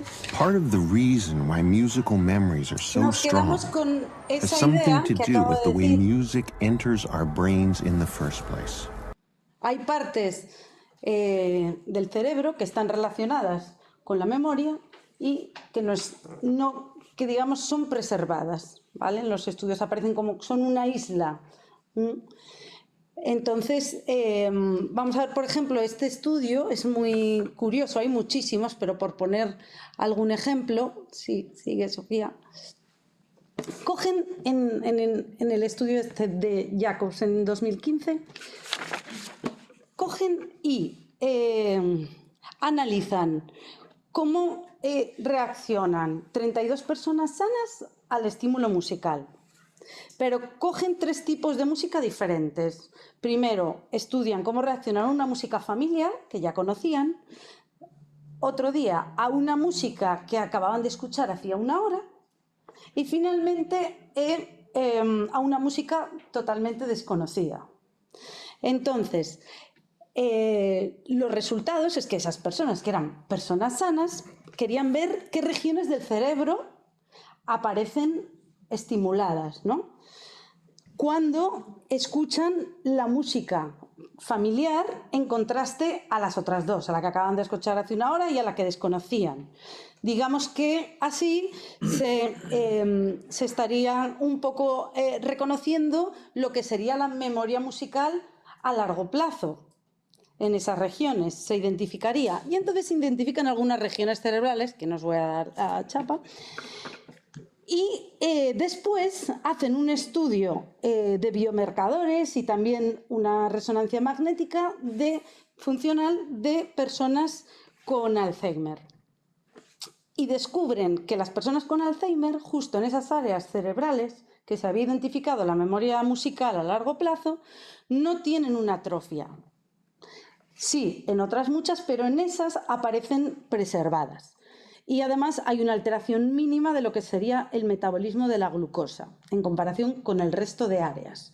Entonces, este sería uno de los bastantes ejemplos que hay de estudios que demuestran que la memoria musical aparece preservada. ¿Qué sucede? Hay muchos tipos de memoria musical, igual que de memorias, ¿no? Más allá de a corto plazo, a largo plazo, memoria operativa, hay muchos tipos de memoria. Entonces, antes hemos hablado de lo que sería la memoria autobiográfica, que en nuestro estudio de revisión, digamos que pasan el filtro 9 estudios que son bastante sólidos, que hablan de cómo las canciones de nuestra vida son almacenadas en la memoria a largo plazo y se recuperan muy fácilmente, pero también hay otros tipos de memoria. Seguro que todo el mundo tiene en mente una bailarina que andaba por las redes sociales, una señora muy mayor que era bailarina del ballet y que ella recordaba bailar, o sea, tenía una demencia severa, pero recordaba cómo bailar. O también hay un tipo de memoria que sería la memoria procedimental. Esa es la memoria que utilizamos cuando aprendemos a tocar un instrumento. O sea, un procedimiento, a montar en bicicleta. Ese tipo de memoria también es preservada. Hay muchos estudios de cómo se preserva ese tipo de memoria. No sé si tenéis algún caso de algún familiar, ¿no?, que sepa tocar algún instrumento, porque aquí en Santiago hay unos cuantos casos. ¿Sí? ¿Tú conoces? No. Vale, te rascabas la nariz. Vale. Incluso sin tener ningún tipo de demencia, si tocas un instrumento y hace 20 años que no te pones delante de un piano, esa memoria que no va solo de repente. Sí, ¿no? sí. Sí, pasamos. Luego hay más... bueno, sí, déjala aquí. De la gráfica que veíamos antes, también hay muchos estudios en los que se ve no solo la memoria autobiográfica o la preservación de la memoria procedimental de cómo tocar un instrumento, sino otra memoria musical, que es la memoria semántica, que sería la de recordar fragmentos de música, líneas musicales o los instrumentos. Sin embargo, hay otro tipo de memoria que sí que está afectada generalmente en el Alzheimer y demencias, que es reconocer los símbolos. Los símbolos, por ejemplo, de la partitura, eso normalmente es más difícil que lo recuerden. O sea, sí lo que sería una línea melódica concreta. Claro, sabéis que hay bastantes estudios que están intentando limar fino de qué es lo que sabemos y qué es lo que no sabemos. La música, además, se ha utilizado como un importante recurso mnemotécnico para ayudar a recordar.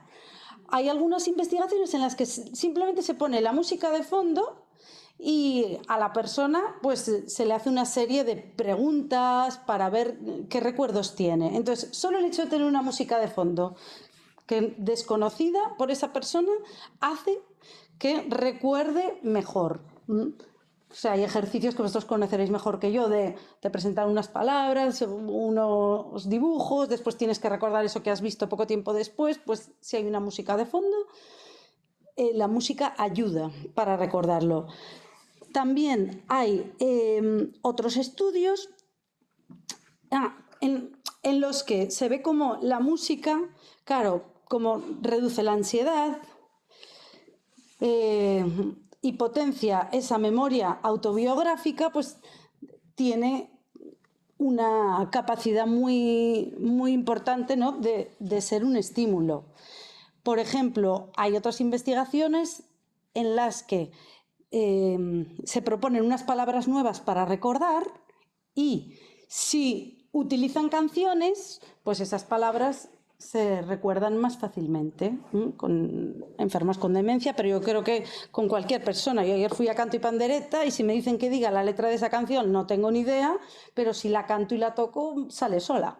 O sea, porque la música es como un coadyuvante, ¿no?, que ayuda a muchas de esas. Seguimos con las evidencias. ¿Vale? La música como práctica musical, es decir, puede ser tocar un instrumento, pero también puede ser algo participativo, algo activo, bailar, cantar, produce cambios estructurales en el cerebro. Esto hay muchos estudios, que no me voy a meter ahora, muchos estudios neurocientíficos hechos con músicos en los que se ve cómo la plasticidad del cerebro y cómo se van modificando todas esas estructuras en base a esa actividad. Son estudios muchos a largo plazo, pero también se han hecho algunos estudios en personas con Alzheimer de cómo se pueden promover reservas cognitivas y reducir el efecto del envejecimiento a través de la práctica instrumental. O sea, hay una plasticidad que es inducida por esta práctica musical, mejora la concentración, el lenguaje, la toma de decisiones. E incluso hay una investigación que afirma que la práctica musical cambia la materia gris de las personas con Alzheimer, consiguiendo cambios graduales, por supuesto, ¿no? O sea, hay muchísimas evidencias. Y ahora vamos a ver por qué puede ser esto. Vamos a ver unos vídeos de música y os voy a plantear que hagamos una actividad. Vamos a ver un pianista aquí afincado en Santiago de Compostela. Entonces vamos a ver primero una pieza suya. No se arriesgues a perder las fotos y vídeos de su teléfono. A piano solo. Este innovador dispositivo y vamos a intentar pensar en este vídeo, o sea, cuáles serían los procesos cognitivos que utiliza una persona que está tocando este instrumento. O sea, de atención, concentración, memoria, toma de decisiones, percepción, todo lo que se toca.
de procesos que son súper sofisticados. Ya quería poner solamente el mismo tema, pero que es el otro enlace en grupo, porque claro, si ya haces una actividad en grupo, o sea, lo que es un ejemplo, ¿no? Tocar música pero en grupo, pues ya se multiplica, porque además, si además ellos son improvisadores, hay un tema, pero como tú tienes que estar escuchando lo que hacen los demás y tienes que ir adaptándote a nivel sonoro, a nivel de compositivo. Adelanta si quieres un poco, siempre hacemos una introducción larga ahí. Esto es aquí en Santiago, yo voy a todos los conciertos que puedo, de todos los estilos musicales. Entonces, claro, por ejemplo, a nivel rítmico, claro, tu ritmo existe con los de los demás, porque por mucho que hayas entrenado tocar una pieza de una forma, el momento es el momento, no somos máquinas. Entonces, en ese momento tú tienes que estar en lo tuyo, pero también conectado con todo tu alrededor. Es una actividad muy exigente, la música, pero bueno.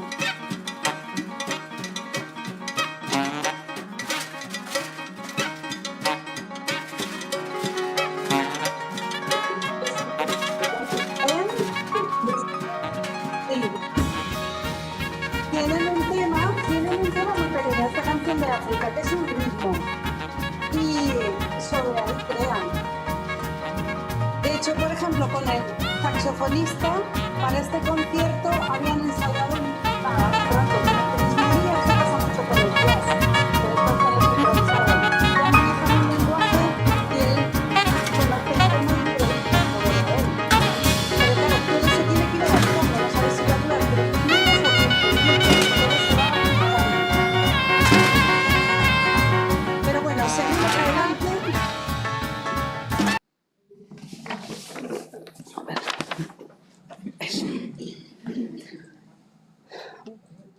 recopilando un poco lo que serían las evidencias de los beneficios de cómo la música evoca rápidamente la memoria, es preservada, muchos tipos de memoria musical, sirve de recurso mnemotécnico. La música además modula biomarcadores que tienen que ver con cosas ya más médicas, pero biomarcadores, hay estudios que demuestran del sistema inmune, leucocitos, citoquinas, inmunoglobina A, la respuesta cardiovascular, el ritmo cardíaco y biomarcadores del estrés, como el cortisol. De esto hay muchas evidencias científicas y, por último, en la que se encuentra nuestra aportación como proyecto de investigación al que yo pertenezco, que es cómo la música modifica la expresión génica. No me mentir. Claro, una cosa es el ADN, seguro que hay gente aquí que lo podría explicar mejor que yo, pero bueno, lo puedo explicar para que lo entendamos todos. El ADN es la información con la que nacemos, pero luego está el ARN, que es cómo se expresa ese ADN. Y eso es lo que intentamos investigar, la expresión de los genes que se están expresando ante cualquier situación, ¿no? Ahora se están expresando unos genes, pues si tú escuchas música, eso sucede. Entonces, ver qué genes se expresan y qué repercusión puede tener eso. Son los objetivos de nuestro proyecto que os voy a presentar un poco más adelante. Ahora todavía quería indagar un poco más en concluir cómo la música como terapia puede servir para la enfermedad del Alzheimer y de otras demencias, ¿no? Entonces, mira, fijaos, esto os lo quiero poner, aunque parezca un poco sesudo, porque es muy interesante. Esto está en el artículo nuestro de investigación, está público, se puede descargar o en nuestra página web. De toda la revisión de artículos científicos, al final había 106 artículos muy importantes sobre música y Alzheimer, u otras demencias, perdón, 107. Y de esos 107, 100 demostraron que la música puede tener un beneficio. Pero claro, eso diréis, ya lo sabíamos, pero lo que nos interesaba mucho saber es ¿un beneficio en qué? Entonces fuimos contando de artículo en artículo aquellos que reportaban de forma seria para la comunidad científica, que tenían cierta calidad y que habían pasado ciertos estándares, que tenían un rigor, cuál era el beneficio, ¿no?, que reportaba cada artículo y los contabilizamos. Entonces, fijaos que la mayoría de la gente piensa que lo que beneficia es a la emoción, al estado de ánimo. Y decimos, sí, sí, claro. Pero justamente lo que habían reportado estos estudios es que la memoria es en lo que más beneficia. La barra azul son el número de estudios, 44. Hay azul y amarillo porque quisimos diferenciar los estudios que habían utilizado más de 15 personas, más de 15 pacientes, que serían los de azul, y los de amarillo son los que han utilizado a menos de 15 pacientes. Claro, hay muchos, es muy difícil la investigación, es costosísima, pero luego también hay algunos tipos de investigación que se llaman estudios de caso, en el que tú estudias a una sola persona y qué sucede con esa persona, ¿no? Y tienen validez esos estudios. Pero bueno, un poco por diferenciarlo, pues están esas dos barras de colores. Pero lo que más interesa es que la memoria... Hay 44 estudios que reportan beneficios en la memoria, muy por encima de las demás. Pero es que en segundo lugar estarían los que reportan beneficios en la atención, en el lenguaje, en el procesamiento de la información, que son 25. Después el estado de ánimo y la emoción, ansiedad y agitación, comportamiento social, calidad de vida, depresión, orientación, beneficios motores, en alucinaciones, en el sueño, autoconsciencia, en fin, hay muchos beneficios, pero quería poner esto sobre todo porque se demuestra que hasta ahora la investigación dice que el mayor beneficio es en la memoria. Para nosotros fue un gran hallazgo, ¿no? Entonces, algunas ideas por rematar esta sección. La potencia de la música personalizada. La música personalizada, o sea, para cada uno. A todos no nos gusta el mismo tipo de música. No se ha descubierto que sea mejor ni el jazz, ni la música clásica, ni el pop, ni el rock. O sea, yo que me muevo en ese ámbito puedo tener mi opinión. Pero la música, o sea, si es personalizada, buscar a esa persona qué tipo de música le favorece, ¿no? Sobre todo para mejorar la autoconciencia. Actividades musicales participativas. De esto hay muchas investigaciones en las que comparan diferentes tipos de actividades, incluso musicales, o sea, solamente escuchar con lo que sería escuchar y hacer algo más, que hacer algo más puede ser bailar, tocar las palmas, no tiene por qué ser tocar el violín, que a lo mejor es muy ambicioso si nunca lo has hecho antes, ¿no? Pero una actividad musical participativa. Y al final todas ellas afirman que las actividades musicales participativas son las que más benefician. El solamente escuchar también se reportan beneficios, incluso en la memoria. Pero si es participativo, pues hay mejoras en la orientación, en más aspectos, en calidad de vida, en la relación con los demás. Hay diferentes estudios que se han hecho tanto con Alzheimer severo como con una demencia leve y moderada. Por ejemplo, ¿y esos investigaciones qué se hace? Pues, por ejemplo, en la que se hizo con una demencia leve moderada, pues se ponían 45 minutos de clase de música, de cantar, de bailar, de juegos, 45 minutos, 2 días a la semana, parecido a algunas actividades que tenéis aquí, durante 6 semanas. Y entonces a esas personas se les pasa unos test de deterioro cognitivo, de calidad de vida, de diferentes test, antes y después, para ver si realmente, de hecho la mayoría de las investigaciones que habéis visto se estudia el antes y el después, con medidas validadas, ¿no?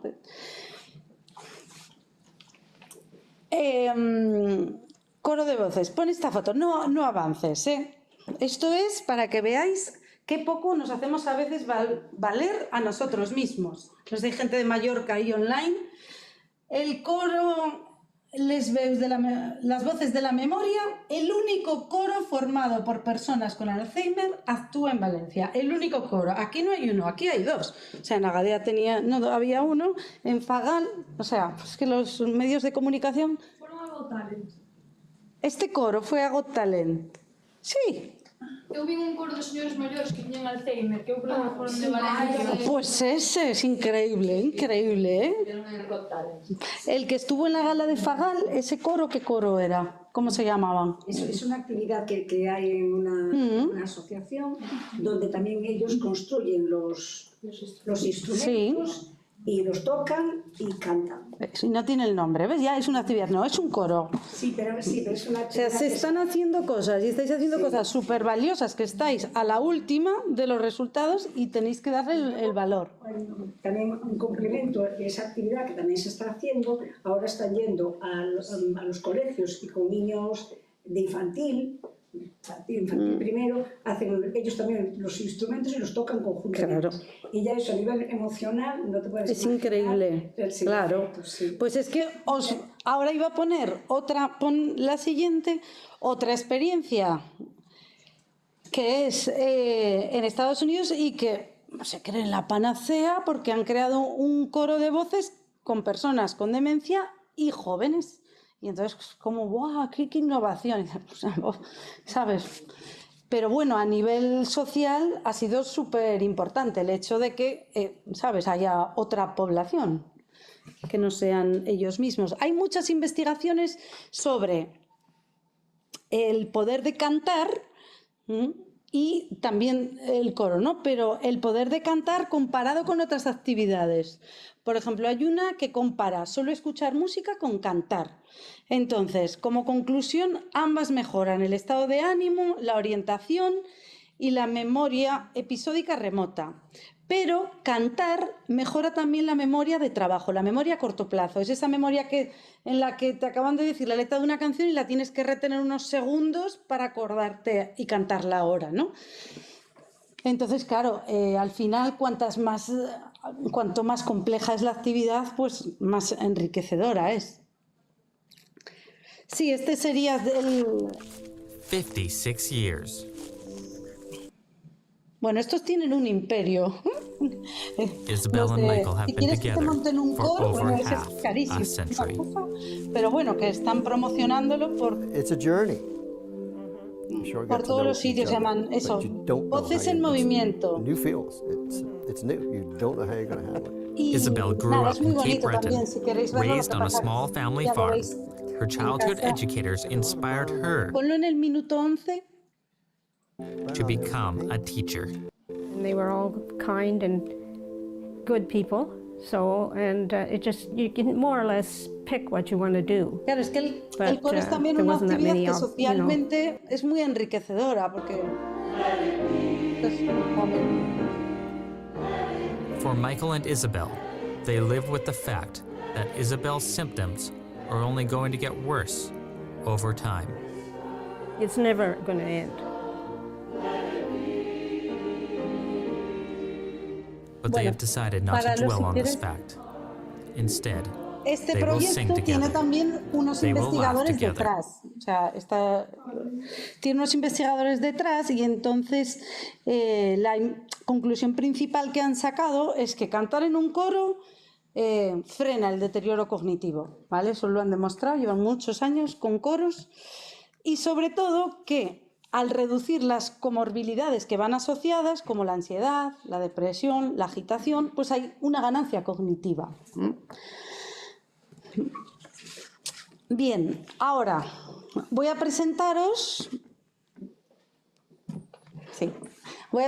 lo que serían nuestro proyecto, el proyecto que llevamos aquí en Santiago de Compostela. O sea, es un proyecto en el que estoy pues muy contenta de formar parte de él. Teño que marcharme, vale. Oye, encantoume e é unha pena que non poda acabar, pero bueno, moitísimas gracias a todos por estar aquí.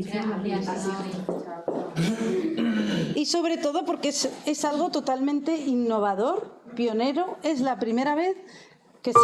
¿Y si pudiéramos encontrar una nueva forma de ayudar a Hugo? ¿O retrasar el olvido de Antonio? ¿O ayudar a Marta a luchar contra su nuevo enemigo? Imaginar cosas maravillosas es poder hacer cosas maravillosas. Y una de las formas más poderosas para conseguirlo está dentro de nosotros. Sensogenómica, buscando nuevos horizontes para luchar contra la enfermedad. La relación estado de ánimo y salud es algo conocido por todos. Y la relación estado anímico y música también. Nada modifica más nuestro estado de ánimo que la música. La música ha mitigado dolor, ha derribado muros, ha cambiado roles, ha sonrojado, ha eliminado prejuicios, dado esperanza, hecho feliz a la gente. La música ha cambiado el planeta. ¿Es algo tan solo cultural o hay una respuesta fisiológica en esta estimulación? Si la hubiese, ¿se podría planificar para producir los efectos deseados? Estas son las cuestiones principales con las que arranca el proyecto de investigación al que hemos llamado sensogenómica. La sensogenómica es la disciplina de la genética que busca luchar contra la enfermedad a través de elementos sensoriales. El primer paso lo daremos con el estudio de la sensogenómica musical.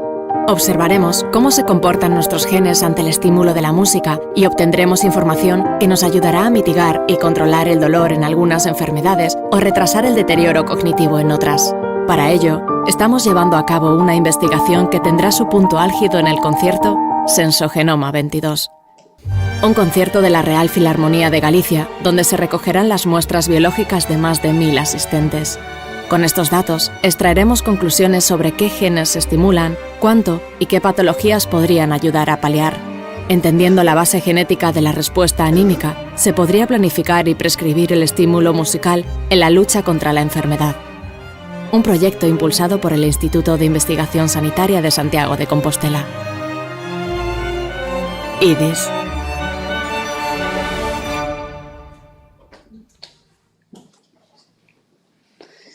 Bueno, esto es un buen resumen. Este vídeo lo hicimos el año pasado, antes de que fueran los conciertos. Ahora hemos acabado Sensogenoma 23, seguimos avanzando. Entonces, os voy a contar así un poco brevemente qué es lo que sucedió. Como decía antes, es una nueva línea de investigación. Tan solo había un grupo de investigación que había hecho un pequeño estudio precedente en Finlandia de lo que sería el nuestro y no continuaron. Entonces, bueno, es muy emocionante porque tenemos todo el camino por recorrer, pero en realidad se sabe muy poco y nosotros hemos avanzado, pero muy poquito todavía. Sí, seguimos, que ya lo ha dicho el vídeo. Hicimos 3 conciertos el año pasado. El primero, el 14 de junio, fue gracias a la colaboración con Agadea y con Fagal. Quisimos hacer un experimento piloto, es decir, todo para probar si funcionaba o no funcionaba nuestra idea, que era tomar muestras de sangre y de saliva a la gente antes y después de un concierto. Pues antes de hacer los grandes conciertos con la Real Filarmonía, quisimos hacer un pequeño concierto a ver si realmente se capturaba, porque hasta entonces no se había hecho en saliva nunca jamás, a ver si con una muestra de saliva, con un sencillo frotis, se conseguía capturar una señal, a ver si había algo de diferencia entre antes y después. Entonces, por eso hicimos esto que se llama concierto piloto y lo hicimos con más o menos 60 personas, eran 30 personas o 30 y tantas, sí, entre 60 y 80. La mitad eran enfermos de Alzheimer y otras demencias y la otra mitad pues sus acompañantes o otras personas que nos servían para comparar de controles. Fue un quinteto, dale a los vídeos si quieres. Aquí veis cómo instalamos los dos a la vez, el otro vídeo también, cómo instalamos en los pasillos del auditorio pues, carteras para recoger papeles para la extracción de sangre. Éramos más que 5, ¿verdad? Fue en el auditorio de Galicia, este concierto piloto pequeño fue en la sala pequeña, en la sala de 400. Lo hicimos ahí. Ahora sí que... Pero nosotros esperamos, sin problema ninguno.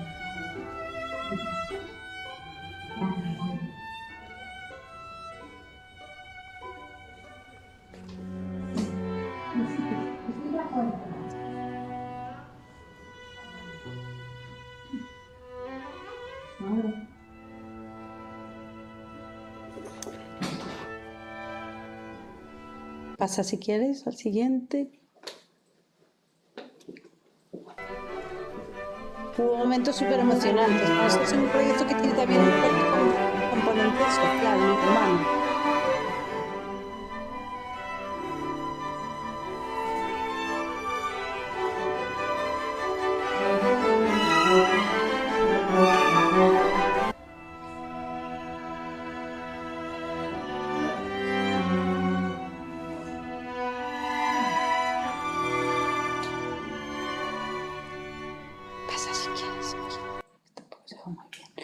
Este fue el repertorio que interpretaron, una agrupación musical, Sanarte, que la mayoría tocan en la Real Filarmonía, entonces colaboraron con el proyecto, que de momento tenemos financiación cero, o por si hay algún patrocinador posible. Este fue el repertorio, desde música clásica hasta la última, que fue por una cabeza de Carlos Gardel. Queríamos acabar un poco con una canción que fuera más conocida. Y después vimos que se capturaba la señal, todavía no habíamos analizado los datos, no daba tiempo, y en septiembre ya organizamos, bueno, estuvimos organizando todo el año para en septiembre hacer ya los conciertos con la Real Filarmonía, en los que ya tomamos muestras hicimos 2 conciertos, como 400 personas el primer día y 200 personas el segundo día. Fue un montaje de logística muy importante. Aquí veis cómo se recogía la gente la saliva, es muy sencillo, con un frotis. Y la donación de sangre es a través de un pequeño pinchazo, no es solo como la del azúcar, os sabéis más, porque la lanceta aún hay que llenarla. Pero bueno, montamos un dispositivo de más de 100 enfermeras y enfermeros, y entonces fue muy rápido, porque claro, el problema es que se tiene que recoger la muestra rápido, no media hora, ¿no? Este es un vídeo que hicieron de la Real Filarmonía para resumir lo que fue este día.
Bueno, ahí estaría el repertorio. También acabamos con un danzón muy bonito de Márquez, y había pues Oblivion, que es de Piazzolla, muy conocida. Luego, bueno, así, lo que buscábamos con este repertorio era, sobre todo, fueron 50 minutos, que la gente no se aburriera, o sea, que el estímulo musical fuera variado y que cambiara. O sea, a nivel de armonías y también a nivel de ritmo, que si fuera una lenta, la siguiente. Y eso sí que la gente sí que comentó que se le había pasado súper rápido, que había sido demasiado corto. Decimos, bueno, pues casi mejor, porque claro, tenían que llegar tiempo antes, irse tiempo después. Muy bien. Y ahora para otro lado, a la izquierda. Ahorita desayuno lavado. 5, 6, 7, 8, 9 y 10. Ahora subimos otra vez para arriba y con moito cuidadiño desenroscamos o tubo. De taponcillo vermello, subimos a mano e damos media volta e introducimos para baixo e pechamos moi ben o tubo, así moi ben pechado.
proyecto que tiene también un fuerte componente social, no solo de investigación. Pensamos que la música tiene que ser para todos y para todas, y por eso este año hemos vuelto a hacer 2 conciertos con muchos colectivos, hemos ampliado, porque a veces uno piensa que si va a escuchar una orquesta, pues no, tienes una tos, un caramelo, es como estás ahí, te sientes en tensión. Entonces la idea era que pudieran asistir y fue súper interesante. Algunos donaron muestras, otros este año no recogimos tantas muestras porque tenemos muchas, ahora os cuento, que están ahí guardadas en el biobanco mientras las vamos analizando. Entonces este año recogimos menos muestras. Tuvo mucha repercusión en la prensa el año pasado. Estos son Antonio y Federico. Yo coordino el proyecto, pero los 2 investigadores principales son Antonio Salas y Federico Martinón. Son los 2 catedráticos de medicina. Antonio es genetista y Federico es pediatra. Avanzamos, que estoy ya. Y por último, al final de todo, ya tenemos los primeros resultados. Los primeros resultados que son del concierto donde tomamos muestras de las personas con demencia y con Alzheimer, que colaboraron y que vinieron gracias a Gadea y a Fagal. Ya los podemos difundir porque ya está publicado el artículo. Hemos identificado la expresión génica de más de 35.000 moléculas de ARN en una muestra de sangre mínima. O sea, todo han sido buenas noticias en ese sentido. O sea, a nivel tecnológico y biotecnológico funciona el experimento y tiene un gran camino. Aquí, sí. Hicimos una rueda de prensa para mostrar los principales resultados porque queríamos que tuvieran la máxima difusión posible y ya veis algunos titulares. Los pacientes con demencia tienen mayor sensibilidad a la música. La música afina genes alterados en pacientes con dolencias neurodegenerativas. Los pacientes con demencia tienen mayor sensibilidad a la música. ¿Qué quiere decir eso? Que tiene una mayor sensibilidad. Pues que se expresaron más del doble de genes que en las personas que no tenían demencia o Alzheimer. Es decir, ¿a qué estamos hablando? Pues que se expresan nuestros genes ante cualquier situación, ¿no? Pues resulta que después de ese concierto de 50 minutos, las personas que tenían demencia o Alzheimer, o sea, sus genes se expresaron más del doble a nivel cantidad. Pero es que no solo eso, a nivel cualitativo también fue totalmente diferente la reacción de las personas con demencia o Alzheimer. La música tuvo un efecto compensatorio, que es el título del artículo. Si quieres volver para atrás, el The Compensatory Effect of Music. O sea, ¿qué quiere decir que tuvo un efecto compensatorio? Lo explico muy sencillo, porque como yo soy de música, pues sí, bueno, lo puedo explicar para que todos lo entendamos. Mira, las personas que tienen una demencia tienen expresados, sobreexpresados o infraexpresados algunos genes de forma diferente solo por tener esa enfermedad. Y eso lo han demostrado otros estudios. Entonces, justo lo que ha sucedido con la música es que ha hecho un efecto compensatorio de esos genes. Por ejemplo, ¿qué rutas se han encontrado? Rutas, esto os va a sonar un poco igual, científico de más, pero lo quería decir para que si hay uno que le interesa, pues. Rutas que tienen que ver, por ejemplo, con la acumulación de cuerpos beta-amiloides. Esos cuerpos que se acumulan en el cerebro en las personas con demencia son una de las causas de que les creen esa confusión o desorientación. Entonces las personas con la enfermedad tienen esos genes sobreexpresados. Y en cambio, después de escuchar música, ¡pum!, hace un efecto compensatorio. Y así sucede con otras rutas, ¿no? Como la ruta de la autofagia celular, que es un proceso de eliminación de células que ya están dañadas, o con procesos biológicos relacionados con la esfingomielina, con la homeostasis, con la transmisión de señales neuronales, con la glía, por ejemplo, que son células que su función es el soporte de las neuronas, con la dopamina, que se le llama popularmente la hormona de la felicidad. O sea, ha habido unos resultados súper, bueno, a mí me parecen hasta bonitos, ¿no? Desde el punto de vista científico han sido muy relevantes, porque sí que se ha visto que hay una reacción de esa población que padecía esa enfermedad totalmente diferente a la música, y que además el efecto de la música ha sido compensador de la enfermedad. Ahora, en el momento en el que nos encontramos, es que tenemos muchos datos todavía por analizar, es muy costoso a nivel económico, a nivel de tiempo humano, pero vamos a ir sacándolos poco a poco. Los resultados somos todos estos, el equipo... Bueno, vale, sí, eran todos esos que estaban allí. Somos un equipo muy grande, como comentaba antes, y se dedica a muchas otras cosas, no nos dedicamos solo a esto, ¿no? Llevan otras líneas de investigación. Nada, muchísimas gracias. Creo que me he excedido 5 minutos de la hora. Cualquier pregunta que tengáis. No, os he dejado ahí agotados. Con esta parte del efecto compensatorio. Sí. Está demostrado ahora este efecto, sí. Pero ¿perdura? ¿O solo se supone que es en esa muestra de tiempo, ese periodo de tiempo?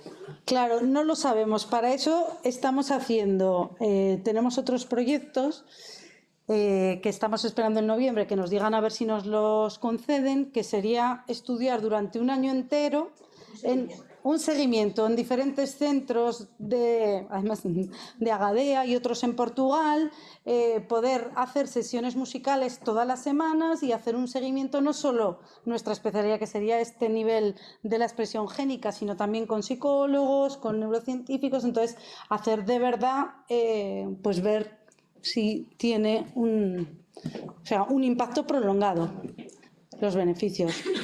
Pues nada, gracias Laura. Cerramos la jornada y nada, nos vemos, no sé si la próxima semana, que tendremos la jornada un poquito más sanitaria, con un enfoque de las nuevas tecnologías aplicadas a los diagnósticos, y tendremos al doctor Prieto, jefe de neurología del Hospital Clínico, también hablándonos de los avances en los diagnósticos. Nada, gracias. Me llevo vuestros recuerdos. Chao, buen día. Chao. Chao. Chao, gracias. Chao, gracias a vosotras.